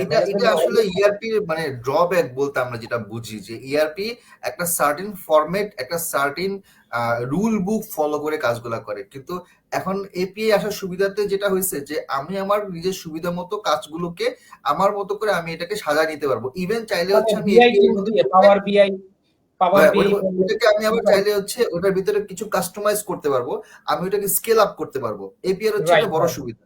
এখন এপিআই হচ্ছে কি আগে মানুষ মনে করতো যে এটা তো হচ্ছে কি সিএসসি ব্যাকগ্রাউন্ডের বা হচ্ছে যারা কম্পিউটার সায়েন্স, এরা কোডিং টোডিং করে হচ্ছে ফাটাই ফেলবে। এখন যে পরিমাণ তোমার এআই টুলস আসছে এবং এআই টুলস দিয়ে হচ্ছে এপিআই তৈরি করা, মানে যদিও এটা টেকনিক্যাল কাজ, এটা মানে একবারে ধুম করে কেউ ফার্স্ট টাইমে করতে পারবে না, হ্যাঁ, বাট জিনিসটা আসলে অতটা কঠিনও না। এটার পিছনে হয়তো ১ সপ্তাহ ১০ দিন বা ১ মাস ঘাটাঘাটি করলে আমার মনে হয় যে কেউ একটু এখন এআই ডেভেলপ করছে, একটু বেসিক যদি কোডিং এর নলেজ থাকে, ফাংশন বা হচ্ছে বিভিন্ন ডেরিভেশনের নলেজ বা হচ্ছে ডাটা কানেক্ট করার, ঠিক আছে, বেসিক সিনট্যাক্স যদি জানে, পাইথনের সিনট্যাক্স জানে, আমার মনে হয় আমি ফিল করি যে এটা ১ মাসের বেশি সময় লাগবে না একটা এপিআই ডেভেলপ করা। তোমার একটা মজার ঘটনা বলি, কয়েকদিন আগের কথা। আমার যে কোনো একটা কারণে একটা ডেটা ডাউনলোড করা দরকার ছিল, হ্যাঁ, একটা সোর্স থেকে।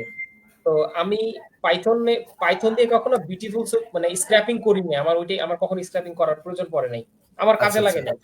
তো ওই দিন দরকার ছিল যে এত ডেটা, মানে প্রায় মানে হিউজ ডেটা, অনেক ডেটা। তো এত ডেটা আসলে যদি ম্যানুয়ালি করতে যাই, আমি হিসাব করে দেখলাম যদি ৮ ঘন্টা করে কাজ করার জন্য ১০টা লোকও রাখি তাও ১ মাস লাগবে ডাউনলোড করতে, বুঝছো? মানে যদি খুব ফাস্ট ডেটা এন্ট্রি করে।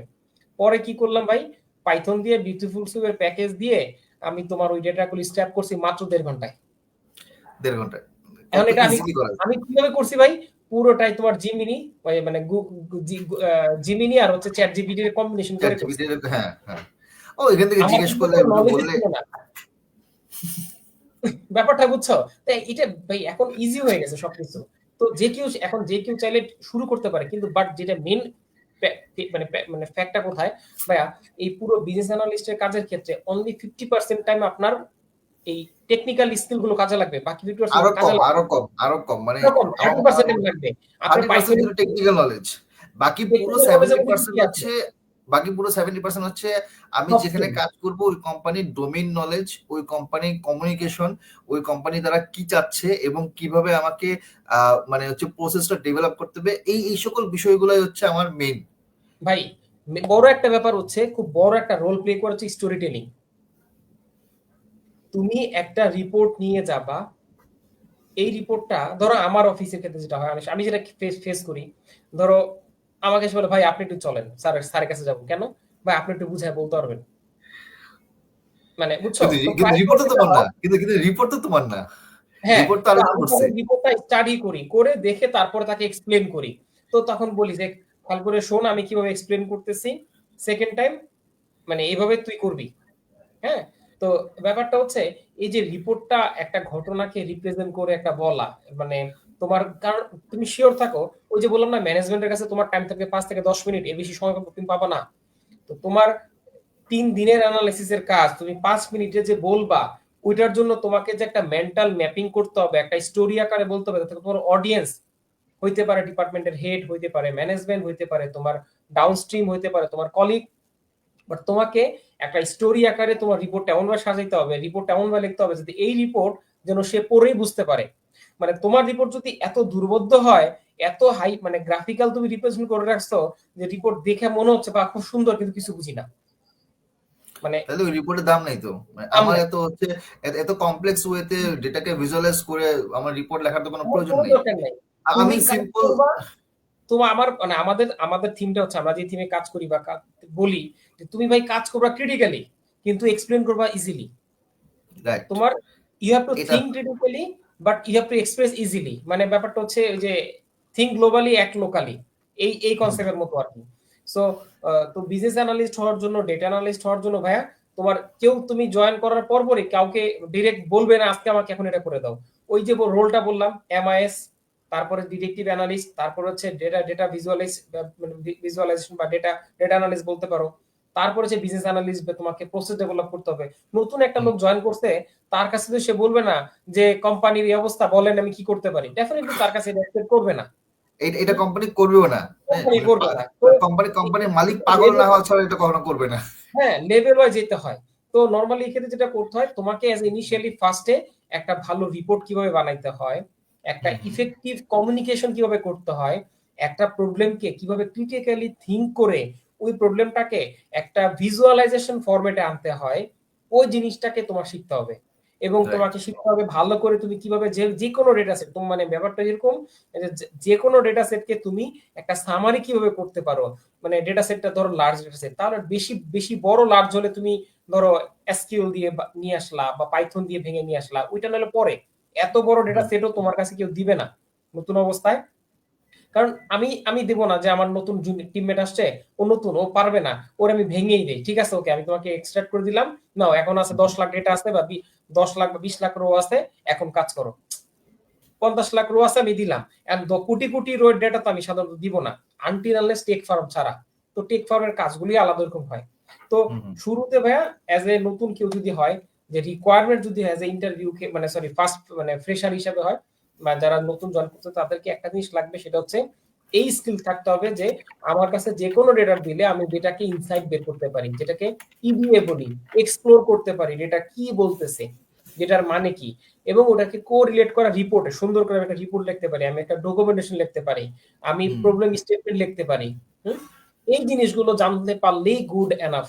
আমি ভালো কমিউনিকেটর। কোম্পানির ম্যানেজমেন্ট যখন জিজ্ঞাসা করবে আমার এই জিনিসটা কেন হচ্ছে, এটার কারণটা কি, এই যে কেন, কারণ কি, এই ধরনের যে শব্দগুলো, এই শব্দগুলো কোম্পানি হায়ার ম্যানেজমেন্ট সবসময় করে থাকে। 100%। আমার কথা হচ্ছে যে আমি যদি এটাকে সহজভাবে যদি এক্সপ্লেন করতে পারি with my reports and visualisation and blah blah everything, তখন কোম্পানির কাছে আমি হিরো হয়ে যাব। সোজা কথা, যে না এ তো খুব ভালো বুঝাতে পারে, বা ওর কথাটা হচ্ছে কি আমি এখন মানে অন্যদের থেকে মানে দেখা যায় যে টিমের মধ্যে বা একটা মিটিং এর মধ্যে 10 জন আছে, সেখানে তোমার কথাটার উপর গুরুত্ব দিবে, বিকজ না ছেলেটা ভালো বুঝাতে পারে। তুমি একটু আগে যেটা বললা যে তোমাকে টেনে নিয়ে যাচ্ছে যে ভাই আমাকে এই জিনিসটা একটু আপনি একটু কথা বলেন। এখন বিষয়টা হচ্ছে যে এখানে কথা বলার মানে যেই অ্যাবিলিটি বা কমিউনিকেশন করার ability, that is important. But আমার এখানে জিনিসটা হচ্ছে যে আমি আমি তো নিজে তার সাথে গিয়ে যে খাজুর আলাপ করবো না, আমি আমার রিপোর্টটাকে এক্সপ্লেন করব। এখন আমি যতক্ষণ পর্যন্ত না ওই রিপোর্টের ভিতরে নারী নক্ষত্র বুঝতে পারছি, ততক্ষণ পর্যন্ত কিন্তু আমি এটাকে শর্টকাটে ক্লিয়ারলি বুঝাতে পারবো না। এখন ধরো আমি যদি বলি যে আমি ছোটবেলা থেকে আমি হচ্ছে আমার চোখের সামনে হয়তো আমি আমার এলাকায় বড় হয়েছি, এলাকায় কে কোন ছেলে বা কোন মুরব্বী কে হচ্ছে আড্ডা দিচ্ছে দোকানের মধ্যে, কে রেগুলার নামাজ পড়তে যাচ্ছে, বা কে হচ্ছে মানে ফ্যামিলি পার্সন, কে হচ্ছে অমুক তমুক, আমি কিন্তু হয়তো জানি। এখন বিষয়টা হচ্ছে যে কেউ যদি আমাকে বলে যে তোমার এলাকার কয়জন এই ধরনের মানুষের সম্পর্কে ব্যাখ্যা দাও, আমি কিন্তু তার ব্যাপারে হচ্ছে শর্টকাটে বলতে পারবো যে হ্যাঁ তাকে আমি এই কয়টা বিশেষণে বলতে পারি। তো বিষয়টা হচ্ছে এরকম যে আমি যখন কোন একটা ডেটা, কোন একটা রিপোর্ট বা ওটার পেছনে ইন্টারনাল যে স্ট্রাকচার গুলো থাকে বা এটার যে কমপ্লেক্সিটি থাকে, আমি যত ইন ডেপথে বুঝতে পারবো, কমপ্লেক্স ওয়েতে বুঝতে পারবো, আমি অন্য কাউকে ওই জিনিসটাকে আরো সারফেস লেভেলে সহজভাবে এক্সপ্লেন করতে পারবো। এখন অ্যাজ এ বিজনেস অ্যানালিস্ট প্রত্যেকটা পার্সন মানে যেই কিনা এখানের মধ্যে এই ধরনের জবে জয়েন করতে চায়, এই ধরনের কোর্স করতে চায়, বা যেখান থেকে শিখতে যাক না কেন বা নিজের ক্যারিয়ার করতে যাক না কেন, তার ফার্স্ট জিনিসটা হবে, চিন্তা হবে এরকম ভাবে যে আমি একটা ডেটার ভিতরে যতটুকু ডাইভ ইন করতে পারবো, যতটুকু ক্লিয়ারলি, যতটুকু ইনডেপথে আমি ঢুকতে পারবো, এবং ওখান থেকে একদম একদম ওটাকে একদম পুরো ভেঙে চুরে ওটার ভিতরের মূল জিসটাকে খুঁজে বের করে নিয়ে আসতে পারবো, তত আমি একজন ভালো অ্যানালিস্ট হইতে পারবো। কারণ যে এই জিনিসটা করতে সাকিব পারবে ভাই, না, সে কিন্তু আরেকজনকে বুঝাতে পারবে না। সাকিব ভাই একটা জিনিস বলি, ছোটবেলায় আমাদের স্কুলের যে হেড স্যারের পিয়ন ছিল বুঝছো, তো সে খুব ভাব নিয়ে চলতো। তো যখন দেখতাম যে ধরো আমরা চিপা চাপায় আসি এলাকার মধ্যে, বা ধরো উম কোথাও আসি, মাঠে মুঠে আসি, তো তারে দেখলে আমরা একটু সরে যেতাম। কারণ কি? কারণ সে দেখা মানে হেড স্যার দেখা, বুঝছো? তো কারণ আমার হেড স্যার কাছে বিচার দিবে, স্যার আপনার অমুক স্টুডেন্ট দেখলাম ওই জায়গায় দাঁড়ায় আছে, এটা হইতো সেটা হইতো। তো ব্যাপারটা কি ভাইয়া, একটা বিজনেস অ্যানালিস্ট বা ডেটা অ্যানালিস্ট একটা কোম্পানির জন্য অ্যাজ এ সেই রোলটা প্লে করে অ্যাজ লাইক ডিটেকটিভ। একটা গোয়েন্দা কি করে, যে কাজটা করে, যে কোনো কিছু খুঁজে বের করে, মানে ইনভেস্টিগেটর অফিসার যে যাকে বলি আমরা, হ্যাঁ। তো হুম এই হুম। এই কাজগুলো মূলত একটা কোম্পানির জন্য লাগে, একটা লোক লাগে, যে আচ্ছা এটা কেন হইলো, এটা কি হলো, ও কেমন হচ্ছে। তুমি দেখবা ওই যে রাজার পাশে যে মন্ত্রী থাকতো না অলওয়েজ, মন্ত্রী কি হইলো না হইলো, মন্ত্রী না, ওটাকে উজির, উজির বলে, উজির। উজির উজির। আচ্ছা আচ্ছা, উজির। উজির কি হলো, উজির সব হিসাব দিত, আজকে এতগুলো হলো, আজকে রাজকোষে এত টাকা জমা পড়লো, আজকে অমুক বর্ডারে আমাদের এতজন সৈন্য ধরলো, আপনার রাজ্যের এতগুলো প্রজা মারা গেল, আপনার এইটা হয়েছে, আপনার ওইটা হয়েছে, আপনার ঘোড়া আজকে অসুস্থ ছিল। আর যেভাবে চলতেছে এভাবে করলে স্যার আগামী কিন্তু আমরা ওই রাজ্য হারাইতে বসবো। তো তখন কি বলে, আচ্ছা এই মন্ত্রীরা তুমি তাহলে ওটা করো, তুমি এটা করবা। তো এখানে মন্ত্রী হিসাবে কোম্পানিতে কাজ করে ডিপার্টমেন্ট হেড, ধরেন সেলস হেড, অমুক হেড, হ্যাঁ। কিন্তু ওই ওই রোলগুলো কিন্তু মানে সব ইনফরমেশন কিন্তু একজনের কাছে থাকতো। তো ওইটা কিন্তু ভাই এই জাস্ট এখন নাম চেঞ্জ মানে হয়েছে। এখন এখন এখন এখন জিনিসটাকে আমি যদি বলি যে ওই রাজার উজিরের মতন আমার কোম্পানিতে, মানে আমি যে কোম্পানিতে যাবো আর কি, সেই কোম্পানির উজিরের ভূমিকা আমাকে পালন করতে হবে। তার সিম্পল। মানে হচ্ছে আমাকে সব ধরনের ডেটার অ্যাক্সেস থাকবে, এবং ওই সকল ডেটা থেকে আমাকে প্রত্যেকটা ডেটার সাথে, প্রত্যেকটা ডিপার্টমেন্টের সাথে কানেক্ট করতে হবে, এবং কোথায় কোন জিনিসটা হচ্ছে, কেন হচ্ছে, এটা ইনভেস্টিগেট করে খুঁজে বের করে আমার হায়ার ম্যানেজমেন্টকে বা আমার রাজাকে দেখাইতে হবে যে ভাই দেখেন, স্যার দেখেন, কি বলে এটাকে, রাজামশাই, রাজামশাই দেখেন যে এই হচ্ছে হচ্ছে ব্যাপার, এইভাবে হুম হচ্ছে হুম আমরা হুম। যাচ্ছি, আমাদের সামনে এরকম লস হইতে পারে, অথবা প্রফিট কমতে পারে, সেলস কমতে পারে বা বাড়তে পারে, এইভাবে এই সকল অ্যাটেম্প গুলো নেওয়া উচিত। তো খুবই একটা মানে ইম্পর্টেন্ট আমি যে পজিশন কিন্তু বললাম সিচুয়েশনটা এরকম, আমরা এটা বলতেছি না যে আমরা একটা প্রজা বা মানে এরকম ভাবে কাজ করি, কিন্তু না আগের যেই ওয়েটা ছিল, স্ট্রাকচারটা ছিল, কাইন্ড অফ এখন চেঞ্জ হয়ে গেছে ভাই। দিন শেষে ঘুরে ফিরে এটাই হইছে, আপনি বিজনেস করেন, আপনি you will be the king of your own organisation বা অফ কিছু। বাট আপনার বিজনেস চালাইতে হইলে, ব্যবসা বড় বড় গার্মেন্টস ইন্ডাস্ট্রি ওনার যারা আছে, তাদের কিন্তু প্রচুর পরিমাণে লোক লাগে। আজকে ফ্যাক্টরি কি অবস্থা, একটা শুধুমাত্র যদি এইচআর অ্যাডমিনই একটা অ্যানালিস্ট লাগে, কি পরিমাণ অ্যাটেন্ডেন্স মানে রেশিও সবকিছু, সে কিন্তু রেগুলার অপারেশন কাজ করবে না, সে শুধু এইচআর এর ডেটা গুলো, পেরোনোর ডেটা গুলো, এক্সপেন্স এর ডেটা গুলো, এগুলো নিয়ে অ্যানালাইসিস করবে, যে ফাইন্যান্সের ডেটা গুলো অ্যানালাইসিস করবে, এক্সপেন্স ওভারঅল কন্ট্রোলিং। তো প্রতিটা ডিপার্টমেন্টে কাজের ক্ষেত্রে একজন করে এমআইএস লোক লাগে, একজন করে অ্যানালিস্ট লাগে। তো এটা আসলে লাগবে আগামী, এখন মানুষ বিভিন্ন কোম্পানিগুলো এখন বোঝা শুরু করছে, এখন এই রোল গুলো আলাদা ক্রিয়েট করতেছে। ভাই সামনে আমি বিলিভ করেন আমি তোমাকে একটা প্রচুর পরিমাণে ইনফরমেশন দেই, জবের রিকোয়ারমেন্ট আমি থাকবে। তোমাকে একটা ইন্টারেস্টিং ইনফরমেশন দিই, সরি একটু ইন্টারাপ্ট করে, আমি একটা ইন্টারেস্টিং একটা ইনফরমেশন দিই। ধরো আজ থেকে 3-4 বছর আগে আমি যখন বিডি জবসে বা লিঙ্কডইনে যখন দেখতাম যে actually business analyst, data analyst আসলে বাংলাদেশে কি কি ধরনের জব আছে, ট্রুলি স্পিকিং অনেস্টলি, আমি হয়তো সারা মানে মাসে, হয়তো এক মাসে আমি হয়তো 4টা 5টার বেশি দেখতাম না।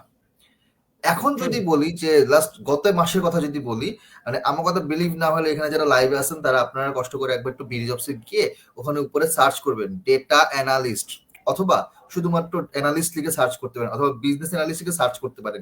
এই 3টা সার্চের কিওয়ার্ড বলে দিলাম, এখন গিয়ে সার্চ করবেন, আপনি দেখবেন যে ওখানের মধ্যে মানে ফার্স্ট পেজে অন্তত প্রায় 10 থেকে 15টা পাবেন। আর বিডি জবসে তো নিচে অনেকগুলো পেজ থাকে, তাই না, 1 2 3 4 5। তো যদি ওখানের মধ্যে 10 নম্বর পেজ পর্যন্ত যদি আপনি একটু কষ্ট করে যদি স্ক্রল করেন, বেশি না, আপনার 10 থেকে 15 মিনিট লাগবে, আমি আপনাকে বলে দিতে পারতেছি একদম গ্যারান্টি দিয়ে যে বর্তমানে এখন রাইট নাও মানে ঢাকা বা ঢাকার পার্শ্ববর্তী এলাকায় যদি বলি, মোটামুটি প্রায় প্রতি মাসে 50-60টারও বেশি বিআই অ্যানালিস্ট, ডেটা অ্যানালিস্টের জব সেক্টর এখন ক্রিয়েট হচ্ছে এবং প্রতিনিয়ত এটা বাড়তেছে, ভাই কমতেছে আরো না, আরো ব্যাপার বাড়তেছে। হচ্ছে মিড লেভেলে এখন যেটা হচ্ছে, মিড লেভেলের এক্সিকিউটিভদেরকে বিশেষ করে বেসিক লেভেল অ্যানালিসিস শেখার জন্য মানে কোম্পানিগুলো প্রায়োরিটি দিচ্ছে। হ্যাঁ, পুশ করতেছে যে আপনি মানে এখন তো তাদের চাকরি নিতে আটানি ভাই। চাকরির মানে এটা আমি আমাদের এখানের মধ্যে মানে তুমি ধরো যদি ভাই তুমি যদি চিন্তা করো, তুমি যে একটা সিও হইতে চাও, ডেফিনেটলি তোমার অ্যানালিস্ট হবে। তুমি জানো, তুমি দেখো আগামী দিনে মানে মানে তোমার এই যে সিও বা টপ লেভেলের ওই মানে সি পর্যায়ের তোমার লোকগুলো যাবে বিজনেস অ্যানালিস্ট থেকে, ডেফিনেটলি, কারণ সে তো Definitely পুরো যাবে। জিনিসটা কন্ট্রোল করতেছে, পুরো জিনিসটা সে কন্ট্রোল করতেছে মানে কিন্তু কোম্পানি ম্যানেজমেন্টের কিন্তু ওই ডোমেইন ডেটা। নলেজটা এখন তোমার যদি এরকম তুমি একেবারে এক্সট্রোভার্ট হয়ে থাকো যে কারোর সাথে কথা বলি না, তাইলে ভাই আমি বলবো যে তুমি চলে যাও মানে হচ্ছে ইন্ট্রোভার্ট আর ওই, কি, তুমি হ্যাঁ ইন্ট্রোভার্ট মিন মানে করছো। তাহলে তোমার উচিত হচ্ছে, তোমার জন্য বেস্ট সলিউশন হচ্ছে ডেভেলপার হয়ে যাওয়া, তারপরে ব্যাকএন্ডে চলে যাওয়া। কারণ তুমি হুম, যদি বিজনেস অ্যানালিস্ট, ডেটা অ্যানালিস্ট হও, তোমাকে ভাই you have to speak, you have to talk with clients, you have to talk with management, you have to talk with your team, you have to lead the team. কারণ তোমার তোমার এমন একটা authority থাকবে যে তুমি সেলস কে বলতে হবে যে স্যার এটা আপনি কেন করেন নাই, এটা তো আপনার করা উচিত ছিল। মানে ট্রু। ডিপার্টমেন্ট হেড কে ফাইনাল সিএফও কে বলতে হবে যে ভাই আপনার তো এটা করা উচিত ছিল, আপনি তো এটা করেন না, এটা কেন করলেন। মানে তোমার ওই অথরিটি থাকবে, তুমি একটা ডিপার্টমেন্টের হেড কে চার্জ করতে পারবা, প্রোঅ্যাক্টিভলি ডিরেক্ট কথা বলতে ডিরেক্ট পারবা, কোশ্চেন করতে পারবো, কারণ ডিরেক্ট কারণ কোশ্চেন কারণ করতে পারবা। কারণ ওই ডিপার্টমেন্টের হেড বা এক্সিকিউটিভ লেভেলের যে লোক থাকবে, তার কিন্তু মানে ওই টেকনিক্যাল বা domain knowledge, both technical and domain knowledge কিন্তু একটা বিএ অ্যানালিস্টের যতটা থাকবে তার কিন্তু ততটা থাকবে না। এখন এখানে একটা ভয়ের ব্যাপার হচ্ছে কি, একটা আমি যদি বলি আহ, সেটা হচ্ছে যারা কিনা এখন বর্তমানে রাইট নাও এক্সিকিউটিভ লেভেলে জব করতেছে বা জুনিয়র এক্সিকিউটিভ লেভেলে জব করতেছে, তাদের জব নিয়ে টানাটানি শুরু হয়ে যাচ্ছে। মানে হয়তো মুখে বলে না, জব বলতেছে হ্যাঁ জব করতেছি, ভালো আছি, এই সেই বিভিন্ন ব্যাংক প্রতিষ্ঠানে, এনজিও থেকে শুরু করে অন্য যে কোনো আইটি ফার্ম, সবাই সবাই বলতেছে ভালো আছি, কিন্তু ডিপ ডাউন তারা চাচ্ছে যে আমি যদি বিআই অ্যানালিস্ট, ডেটা অ্যানালাইসিস এর যদি টুলস গুলো শিখতে পারি, যদি আমি এগুলো কাজ জানতে পারি, তাহলে আমি আমার বসকে কিছুটা ইমপ্রেস করতে পারবো, আমার চাকরি বাঁচাতে পারবো। এখন চাকরি বাঁচানো নিয়ে বিপদে পড়ে গেছে। কারণ ভাই কি? আরেকটা কারণ জিনিস আমি বলি তোমাকে বলি তোমাকে। যে তোমার গত গত 1-1.5 বছরে ধরো বিআই অ্যানালিস্টের টুলস বা এগুলোর প্র্যাকটিক্যাল এক্সপিরিয়েন্স যাদের আছে, যাদের পোর্টফোলিও বেশি, তারা যখন যাচ্ছে কোম্পানি ঢুকতেছে, তারা অলরেডি 4-5 বছরের এক্সপিরিয়েন্স ওয়ালা কোন একটা এক্সিকিউটিভ সাথে পাল্লা দিচ্ছে। হুম। এখন এক্সিকিউটিভ কি চিন্তা করবে যে আমি কোম্পানিতে 4-5 বছর ধরে আছি, এই ছেলে 2 দিন আগে আসছে, 2 দিন আগে গ্রাজুয়েট করছে, সে কয়েকটা জিনিস টুল জানে, Excel, power B, SQL, statistical analysis, হয়তো পাইথন, তারপর হচ্ছে ট্যাবলিউ, এসব জানে। সে আমার থেকে এসে বড় বড় কথা, সে ডিরেক্টলি মানে কি বলে যে হায়ার ম্যানেজমেন্টের সাথে ডিরেক্টলি মিটিং করতেছে, আমি 4 বছরে কি করলাম, 5 বছরে কি করলাম, আমাকে তো উঠতে হবে।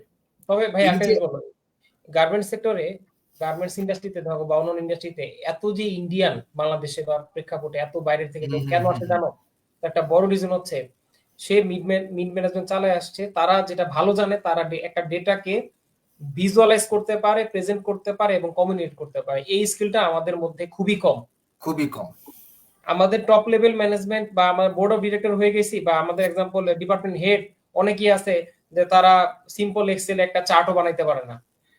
ভাই হ্যাঁ, ভাই এরকম আমি রিপোর্ট আমি প্রেজেন্ট করতে আমি পারে না, নিজে বহুত প্রেজেন্ট দেখছি, আমি নিজে হচ্ছে এরকম অনেক আমার অনেক আছে। জব সেক্টরে দেখছি এই যে সেলস এর যে এরিয়া ম্যানেজার, কিন্তু সে তার প্রেজেন্টেশন বানায় জুনিয়র পোলাপেনকে দিয়ে, ইনসাইট দিতে পারে না। তো এই জায়গাগুলোতে কেন বাইরে থেকে হায়ার করবে না কোম্পানি? ভাই কোটি কোটি টাকার বিজনেস করতেছে। তো সেই ক্ষেত্রে দেখা যাচ্ছে তারা বিজনেস করতে যে তোমার তোমার মানে ইনএফিশিয়েন্ট লোক দিয়ে তো কোম্পানি চালাবে না, একদিন না। দুদিন 3 দিন দেখবে। তো যার জন্য বর্তমানে বাংলাদেশের প্রেক্ষাপটে মিড লেভেলে মানে প্রচুর হাহাকার, এই এক্সপার্ট লোকের হাহাকার প্রচুর। মানে যারা ওই ডোমেইন নলেজ আছে, হুম হুম। অ্যাডিশনালি তোমার আহ কি বলে প্লাস তোমার হচ্ছে টেকনিক্যাল এই ভিজুয়ালাইজেশন, টেকনিক্যাল কমিউনিকেশন স্কিলটা আছে। আচ্ছা আচ্ছা, একটা আরেকজনের একটা কথা কোশ্চেন বলছি। আসছে, আরফিনের কথা হ্যাঁ বলছে যে ডোমেইন নলেজ যদি ভালো থাকে বাট আন্ডারগ্রেড ব্যাকগ্রাউন্ড যদি ওই কোম্পানি ডোমেইনের সাথে না মিলে, তাহলে পসিবিলিটিস কিরকম? মানে এখানে আসলে পসিবিলিটিস কেমন, ভালো খারাপ বা এটার কোনো কোয়ান্টিফিকেশন আমি আসলে এখানের মধ্যে আমার মনে হয় যে ওইভাবে বলা উচিত না, বা বলার আসলে ওরকম কোনো ওয়ে নাই। এখন আরেফিন, বিষয়টা হচ্ছে যে ধরেন আপনি ব্যাংকে জব, মানে আপনি ধরেন ব্যাংকে কোন একজন ডেটা অ্যানালিস্টের পজিশনে ঢুকতে যাচ্ছেন, আপনার ব্যাংকিং সেক্টর, ফাইন্যান্সিয়াল সেক্টর বা এই ধরনের নলেজ আপনার আছে। এখন তার সাথে যদি আপনি যদি টেকনিক্যাল জিনিসগুলো বা টুলস গুলো যদি আপনি জানেন, তাহলে কিন্তু আপনার জন্য সোনা সোহাগা। এখন ধরেন বিষয়টা যদি এমন হয় যে আপনি টুলস জানেন, আপনি টেকনিক্যাল জিনিসগুলো জানেন, বাট আপনি হচ্ছেন ইঞ্জিনিয়ারিং ব্যাকগ্রাউন্ডের, কথার কথা আপনি হচ্ছেন ইলেকট্রিক্যাল ইঞ্জিনিয়ার, কিন্তু এখন আপনাকে ব্যাংকে ঢুকতে হচ্ছে, ঠিক আছে, পেটের দায় এখন ব্যাংকে ঢুকতে হচ্ছে। কিন্তু তখন হবে কি যে আপনাকে খুব দ্রুত within a very few weeks or 1-2 months এর মধ্যে ব্যাংকিং সেক্টরের বেসিক টার্মস, যেগুলো ওদের যে সকল টার্মস গুলো ওরা ইউজ করে, ডাবল কোড দিয়ে বললাম, ওই জিনিসগুলো কোনটা কি কাজ করে এটা আপনার শিখে ফেলা। এবং আমার মনে হচ্ছে এটা শেখার জন্য এখন বর্তমানে টুলস এর অভাব নেই। চ্যাট জিপিটি, জেমিনি যা বললে হচ্ছে আপনাকে পুরো জিনিস আপনাকে সামারাইজ করে বলে দিবে। সো এটা না, আসলে তবে খুব একটা ম্যাটার করে না তবে এখন। ওনার সাথে আরেকটা জিনিস কথা বলি। তুমি চিন্তা করো যে সাপোজ অনেকে আছে না যে ভাই কি করেন, ভাই বড় ভাইয়ের সাথে আছি, ব্যবসা বুঝতেছি। খেয়াল করো, কই যান, হুম, হুম। ভাই দোকানে আছি। কেন? ভাই বড় ভাইয়ের সাথে আছি, ব্যবসা বুঝতেছি। বুঝেন? তো ওই হ্যাঁ। যে ব্যবসাটা বুঝা, ওটা হচ্ছে ডোমেন নলেজ। তো এখন আপনার যদি কোনো সেম বিজনেসের ডোমেন নলেজ থাকে, আপনি তো এমনি চাকরি পাবেন সেম রিলেটেড। আপনার যে দেখেন, এখন ডেটা সায়েন্স, ডেটা ডেটা এই এই এখনকার সময় এসে সিরিয়াসলি ইউনিভার্সিটি ম্যাটার করে না। জাস্ট ম্যাটার করে হচ্ছে আপনি পাস করছেন কি করেন নাই। মানে আপনার ইউনিভার্সিটি ম্যাটার করে, মানে মানে মানে আমার কাছে মনে হয় না ইউনিভার্সিটি মানে ম্যাটার করে। In some knowledge in matter some করে সেন ইন সাম কিছু কিছু সার্টেন ক্ষেত্রে, ক্রাইটেরিয়াতে হয়তো ম্যাটার করে। ম্যাটার করে কিছু ক্রাইটেরিয়াতে ম্যাটার করে। কিন্তু হ্যাঁ। আপনি যখন, আপনার যখন স্কিল থাকবে, আপনি যখন পোর্টফোলিও থাকবে, শোকেস করতে পারবেন, আপনার যখন, ভাই আপনার ধরেন এক্সাম্পল, আপনাকে কোন রকম ডাকছে ইন্টারভিউ বোর্ডে, আপনার মধ্যে যদি আসলে কিছু থাকে, আপনি হুম, ইন্টারভিউ বোর্ড কোপাই দিয়ে আসতে পারবেন। কথা শুনলেই তো আপনার মানে বলবে, মানে সে ফর এক্সাম্পল, মানে রিসেন্টলি রিসেন্টলি বলতে কয়েক মাস আগে ইন্টারভিউ নিয়েছি, ডিউর কিছু ছেলে পেলে আসছিল, তাও স্ট্যাটিস্টিক ডিপার্টমেন্ট থেকে একটা প্রজেক্টের জন্য তাদেরকে হায়ার করা দরকার ছিল। আমি হুম। খুব হতাশ হয়েছি, মানে এক্সট্রিম লেভেলে হতাশ হয়েছি। আমি ভাবছিলাম ডিউ থেকে আসছে মানে খুব ই হবে। সেইখানে ঢাকা কলেজের একটা ছেলে মানে অ্যামেজিং পারফরমেন্স করছেন। তারা জিজ্ঞেস করলাম কেমনি কি করলা, বলতে ভাই আমি আসলে আমি শুরু মানে একটু ফ্রিল্যান্সিং কাজ করতাম, তারপর হচ্ছে আমি একটু মানে বনের খেয়ে, মানে মহিষ নিজের খেয়ে বনের মহিষ তাড়াতাম বেশি। কিভাবে? বললো যে ভাই আমি অমুক ভাইয়ের সাথে ওই প্রজেক্টে একটু বলতাম, ভাই আমাকে দেন, আমি করে দিই, রিপোর্টটা করে দিই, এটা করে দিই, সেটা করে দিই। ভার্সিটির এই প্রোগ্রামে মানে মানে প্রজেক্টে আমি এক্সাম্পল এটা করছি, অমুক জায়গায় এটা করে দিছি। তো এই যে অ্যাজ আ আন্ডারগ্রেড যারা থাকবে, তাদেরকে না এই বনের মহিষ তাড়াইতে হবে। বনের মহিষ তাড়াইতে তখন দেখবেন যে আপনি নিজের মহিষ হয়ে গেছে। আদারওয়াইজ দেখবেন, আদারওয়াইজ যেটা হয় যে আমি খুব ভালো ভালো ব্যাকগ্রাউন্ডের ইউনিভার্সিটির ছেলে পেলে পাই, মানে ভালো ইউনিভার্সিটির ছেলে পেলে পাই, কিন্তু নলেজ একেবারেই মানে বেসিকটা থাকে না। আমার তো এক্সপার্ট দরকার নেই তার কাছ থেকে, কি কিছু মানে জানবে বা জানবে না, মানে হুম, হুম। স্বাভাবিক প্রেশার। কিন্তু ওই তাকে যে এক্সাম্পল আমার এখন যদি আবার শুরু থেকে শিখায় শুরু করতে হয়, ভাই ওই সময়টা তো আমার নাই। ওটা তো পসিবল না, ওটা মানে পসিবল না। অ্যাটলিস্ট একটা কিছু জানা থাকবে। আমি যদি বলি যে এখন আমি যদি বলি, সেজন্য অ্যাটলিস্ট বোঝে যে আমি কুমিল্লা বলতেছি, ঠিক আছে, যে তখন কলকাতা যাওয়ার সুযোগ নাই, অ্যাটলিস্ট আমি কুমিল্লা বুঝাচ্ছি, এটা যেন অ্যাটলিস্ট মানে হুম। বুঝে। তো আহ, সেটা হচ্ছে ব্যাপার। তো এখন এই বেসিক নলেজটা যদি না থাকে, আমি বেসিক নলেজটা আপনি ভাই ইউটিউব থেকে, আপনার দরকার নেই আমাদের এখানে কোর্স, আমাদের এই গ্র্যাড ব্যাংকে এসে কোর্স করার কোনো দরকার নেই। আমাদের এখানে যে পরিমাণ ভিডিও দেওয়া আছে ইউটিউবে, ফ্রি ভিডিও, ওটাও যদি কেউ ডেডিকেটেডলি দেখে, আর রিলেভেন্ট একটা নিজে থেকে প্লে লিস্ট করে চেক লিস্ট বানায় নিজে থেকে ইউটিউব দেখে, ভাই ভাই আমরা শুরুতে শিখছি কই? আমরা কোনো কোথাও কোচিং করছি? মানে নরমালি পরবর্তীতে করছি, বিভিন্ন স্পেশাল ইয়ে করার জন্য করছি, ভার্সিটি থেকে যা পড়ছি, ধরো জাহাঙ্গীরনগরে যা দেখছি, তারপরে এডিশনালি জাহাঙ্গীরনগরে যা দেখছি, ওটাতে অ্যাপ্লাই করার সুযোগও পাই না, সত্যি কথা। ওই অ্যাডভান্স লেভেল স্ট্যাটিস্টিক্স, ওই মডেল ডেভেলপ করা এখনো দিকে জায়গা পায় না। ওই আগে থেকে যা নিজে নিজে করে ইউটিউব দেখে, কোর্সেরা মানে দেখে, তারপর হচ্ছে ব্লগ পড়ে, প্রবলেম ফেস করে, কথা বলে, মানে অফিসের এফোর্ট প্রবলেম। দিতে হয়, এফোর্ট দিতে হয়েছে, মানে এটার পিছনে তুমি জানো সময় দিতে আমার হয়েছে। অফিসের প্রবলেমে ফেস করছি, আমি কতজনরে ফোন দিছি অনেক আগে কোম্পানি, বড় ভাইরে, ভাই এই জায়গায় আটকে গেছি, ভাই এটা করতে হবে, কি করবো বলেন তো একটু। অমুক রে ফোন দিছি, বস এই জায়গায় আটকে গেছি, প্রবলেম এটা, সিচুয়েশন এটা। তো আপনি হলে কি করতেন? মানে আমি প্রবলেম সলভ করার জন্য মরিয়া হয়ে থাকতাম আগে থেকে, যে এটা সলভ করতে হবে। তো এইরকম কিউরিয়াস মাইন্ড নিয়ে কাজ করলে, আমি যে ভালো করি 100% না, আমি দেখা যাচ্ছে আমার জায়গায়, আমার কাছে মনে হয় আমি ম্যাক্সিমাম না শুরু করে। ভাই, তুমি যে পজিশনে কাজ করো, তুমি এখন যে মানে যেভাবে তোমার ডিপার্টমেন্ট গুলোতে হ্যান্ডেল করতেছো, মানে তুমি তো ভাই এখন কাইন্ড অফ হচ্ছে মানে সেকেন্ড বস বলতে পারো আর কি তোমার কোম্পানির, মানে কাছাকাছি লেভেলের। কারণ আমি তো তোমার কাজগুলো জানি, মানে তুমি যে ধরনের ডেটা বা যে ধরনের লোক বা যে ধরনের টিম নিয়ে কাজ করো, it's amazing, it's really amazing. মানে তুমি একদম পুরো স্ট্র্যাটেজি ডিপার্টমেন্ট, মানে not exactly as a business analyst, মানে তুমি তোমার কোম্পানিতে শুরু থেকে যে কাজগুলো করতেছো এখন পর্যন্ত, ইটস রিয়েলি অ্যামেজিং। মানে এরকম ডাইভার্স টাইপের কাজ আসলে খুব কম মানুষে হ্যাঁ, করে। এটা সুযোগ হয়েছে একমাত্র এই কারণে যে এটা একটা নন টেক কোম্পানি এবং মানে মাল্টিনেশনাল না। আমারটা যদি মাল্টিনেশনাল না, সার্ভিস তবে ইন্ডাস্ট্রি। হ্যাঁ সার্ভিস ইন্ডাস্ট্রি, তবে যদি আবার এখানে একটা ইস্যু আছে ভাইয়া, তুমি যদি আমার মাল্টিনেশনাল থাকতা, তোমাকে সারা জীবন একটা বা যেটাই করতে একটা স্পেসিফিক রোলে কাজ করা লাগতো, ডাইভার্সিটি কিছু ছিল না। তো হুম হুম। আমার এই জায়গায় আমার একটা সুবিধা যেটা হয়েছে আমার কারেন্ট অর্গানাইজেশনে, আমাকে স্কোপ দিয়ে রাখছে ম্যানেজমেন্ট, ভাই আপনি এবং ডাকছে যখন দেখছে যে আমি করে দিচ্ছি, বলার সাথে সাথে করে দিচ্ছি, ফাইন্যান্স নিয়ে কোনো কথা হয়েছে ফাইন্যান্সের কাজ করে দিচ্ছি, এটা করে দিচ্ছি। আমার মেনলি মানে আমার ফ্যাক্ট হচ্ছে আমার শিখতে হবে, আমার কাজ শিখতে হবে, কাজ জানতে হবে, কাজ বুঝতে হবে। আর একটা এবং জিনিস শুধু শিখাই না, মানে কাজগুলো যাতে খুব ইফিসিয়েন্টলি দ্রুত করা যায়। এখন ধরা যাক যে দুজন পার্সন দুজনেই এক্সেল জানে, ধরলাম যে দুজনের এক্সেল এর ভালো নলেজ আছে, টুলস জানে বা ফাংশন গুলো জানে। একজন হয়তো 3 ঘন্টা লাগে একটা কাজ করলো, সেম কাজ আর একজন হয়তো 10 মিনিটে করে ফেললো। তো ইফিসিয়েন্ট হইতে হবে, মানে শুধুমাত্র আমি টুলস দেখলাম, এটা করলে এটা হবে, ওটা করলে এটা হবে, শর্টকাট কি গুলো শিখলাম, তাহলে কিন্তু হবে না। মানে আমাকে এটা মজার একটা মজার একটা কথা প্র্যাকটিক্যালি ইউজ করতে হবে। তুমি কথা বললাতে একটা জিনিস মনে পড়লো আমার। ব্যাক ইন 2020 মনে হয় 20 হবে আমার প্রথম কোভিড এর মানে আগে, কোভিড এর সময়। কোভিডের আগ দিয়ে আর কি। তখন অফিসে একটা কাজ আসলো, মানে একটা কাজ আসলো, তো ওই কাজটা করতে আমার অফিসের মোটামুটি ওই ডিপার্টমেন্টের লোকজন মোটামুটি ওরা 18 দিন চাইছে। মানে 18 দিন? 18 দিন লাগবে, কারণ ডেটা হিউজ, ডেটা বুঝছো। এবং আচ্ছা। আসলে মানে যদি ম্যানুয়ালি করে, আসলে আমাকে ডাকছে, ডেকে বললো যে নাজিম আসলে এটা কি জাস্টিফাইড, কি মনে করেন, তাহলে কি আমি লোক বাড়াই দিব বা সামথিং। 18 দিন সময় চাইছে। তো তারপরে আমি বললাম যে ওকে, হ্যাঁ তারা যে, আমি এইভাবে উত্তর দিচ্ছি যে তারা যেভাবে কাজটা করবে বলতেছেন, ওই হতে গেলে স্যার 18 দিনই লাগবে, বরং আরো বেশি লাগতে পারে, বাট তারা আরো সময়টা কম বলছে, তারা এটা জাস্টিফাইড। বাট আমাকে স্যার সময় দেন, আমি দেখি এটা অল্টারনেটিভ কোনো ওয়ে আছে কিনা। হুম।